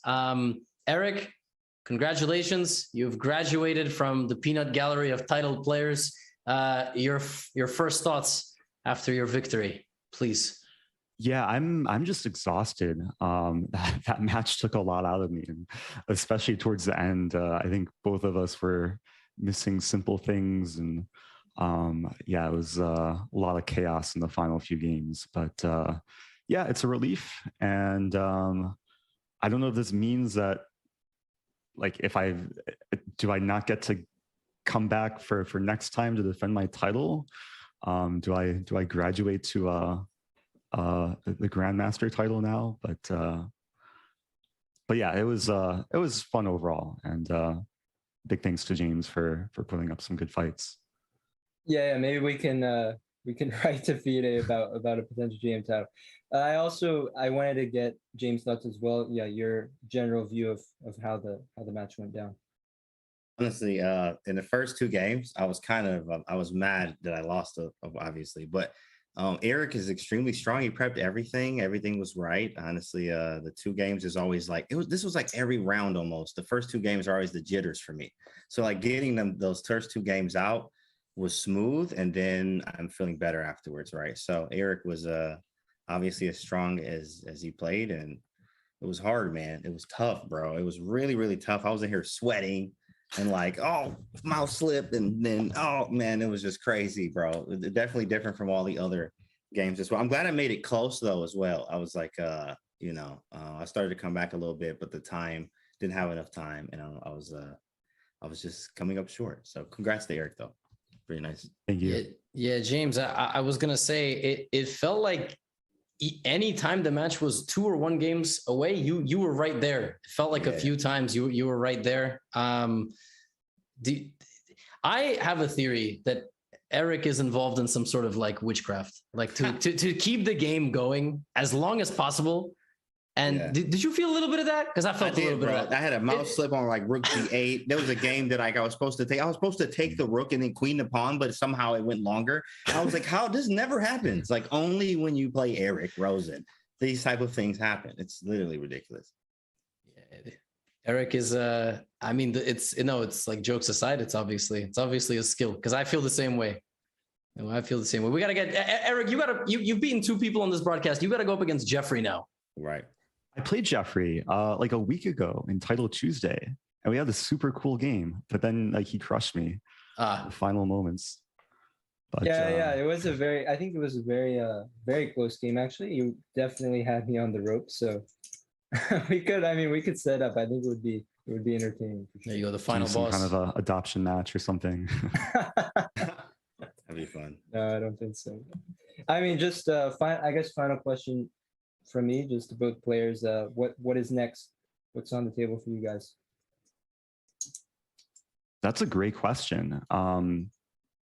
Yeah, I mainly was focused on preparing for this, and then now it's over. I might try and leverage a spot in the Rapid Chess Championship on chess.com, because I know they offer some wildcard spots. It would be cool to maybe get into that. But yeah, I'm not entirely sure when my next over the board tournament will be. I'll probably play like this Blitz tournament in St. Louis. They're having their 14th anniversary for the chess club soon. And then I'll be watching the US juniors and seniors that's taking place starting today. So it'll be more relaxing to watch chess rather than to play chess. James, we were gonna maybe even play against each other in this tournament in New York, but I think ultimately we were switched around in sections. But what's next for you? I think you're not playing. Yeah, I'm not playing the New York one, but I am continuing to train, working with coaches, and like really just honestly every day I'm working, right? Never just not looking or just listening to what anyone else says, bro. I'm just working, right? So it's definitely paying off, right? I made it to the finals, was able to play Eric. It got close. So for me, I'm just gonna keep working, and I have Charlotte at the end of the month. So shout out to Charlotte Chess Center. I got to go bag a norm there, obviously, is the goal. So, and continue to play every month. So I'm going somewhere every month, trying to get that title this year, IM, and then GM next. So that's what's up. Well, all the best. Super fun to cover your games, guys. Yeah, congratulations once again to Eric. Commiserations, James. But I mean, awesome event. Awesome. That was super fun watching you take down one IM after another IM and make it to the finals without even having the IM title. I mean, it's just just destroying people. So I'm looking forward to it, man. Best of luck getting those norms. Let me tell you right now from experience, you get hot. Yeah. You get one, you get another one, you get another one. All of a sudden you're 2,400 and GM is next. So he said it. There it is. All right, guys, we're going to let you go. Congrats again to Eric. And I guess we just have some final thoughts. We have the bracket here. Although, I mean, the bracket is the bracket. We had these two gentlemen remaining. And I don't know how Eric is the winner after losing 12-9. It's according to that bracket, Eric scored less points, but I think that we got to flip the profile there a little bit, but or the points. But yeah, Eric is the ultimate winner. And Jeffrey, it was a pleasure, man. First of all, to do these commentaries with you last 2 times and cover these games and finish off this event. Yeah, likewise. It certainly was a very exciting event. Many super close, hard-fought battles. I think we're gonna see. It's just more to come. I think IMSCC somehow. I feel like we get the most entertaining, I would say, just because I mean we have this great mix of players, and even today, obviously we had our fair share of blunders, but that just makes it more fun. So it was a blast. Yeah, I totally agree. I mean, it feels like there's a Speed Chess championship for every category of player at this point, and this one, I like that they don't just invite the world's strongest IMs, Minlay, although he just got his 3rd GM norm, so he'll be GM, but. Yeah, focusing on fan favorites. We had a multitude of streamers in this edition. I don't know what season 4 holds. I will most likely get an invitation. I am not one of 3 graduates out of the event. And who knows, maybe at some point we will have so many of these that we have a winners tournament. I don't know, but that'd be pretty exciting. That would be, yeah. But for now, we sign off. Thank you, everybody, for your support today of both the Speed Chess Championship events. We have, I believe, the final coming up tomorrow. We have something, Women's Speed Chess Championship, July 8th. We have the NFL, the Blitz Champs, July 9th, July 10th. So we keep rolling along here on chess.com, chess.com TV broadcasts, and whoever the commentators will be. I'm sure the event will be fun. We will see you right back here quite soon with our next event. And hopefully season 4 in a few months. We'll see you all later. Thanks for tuning in.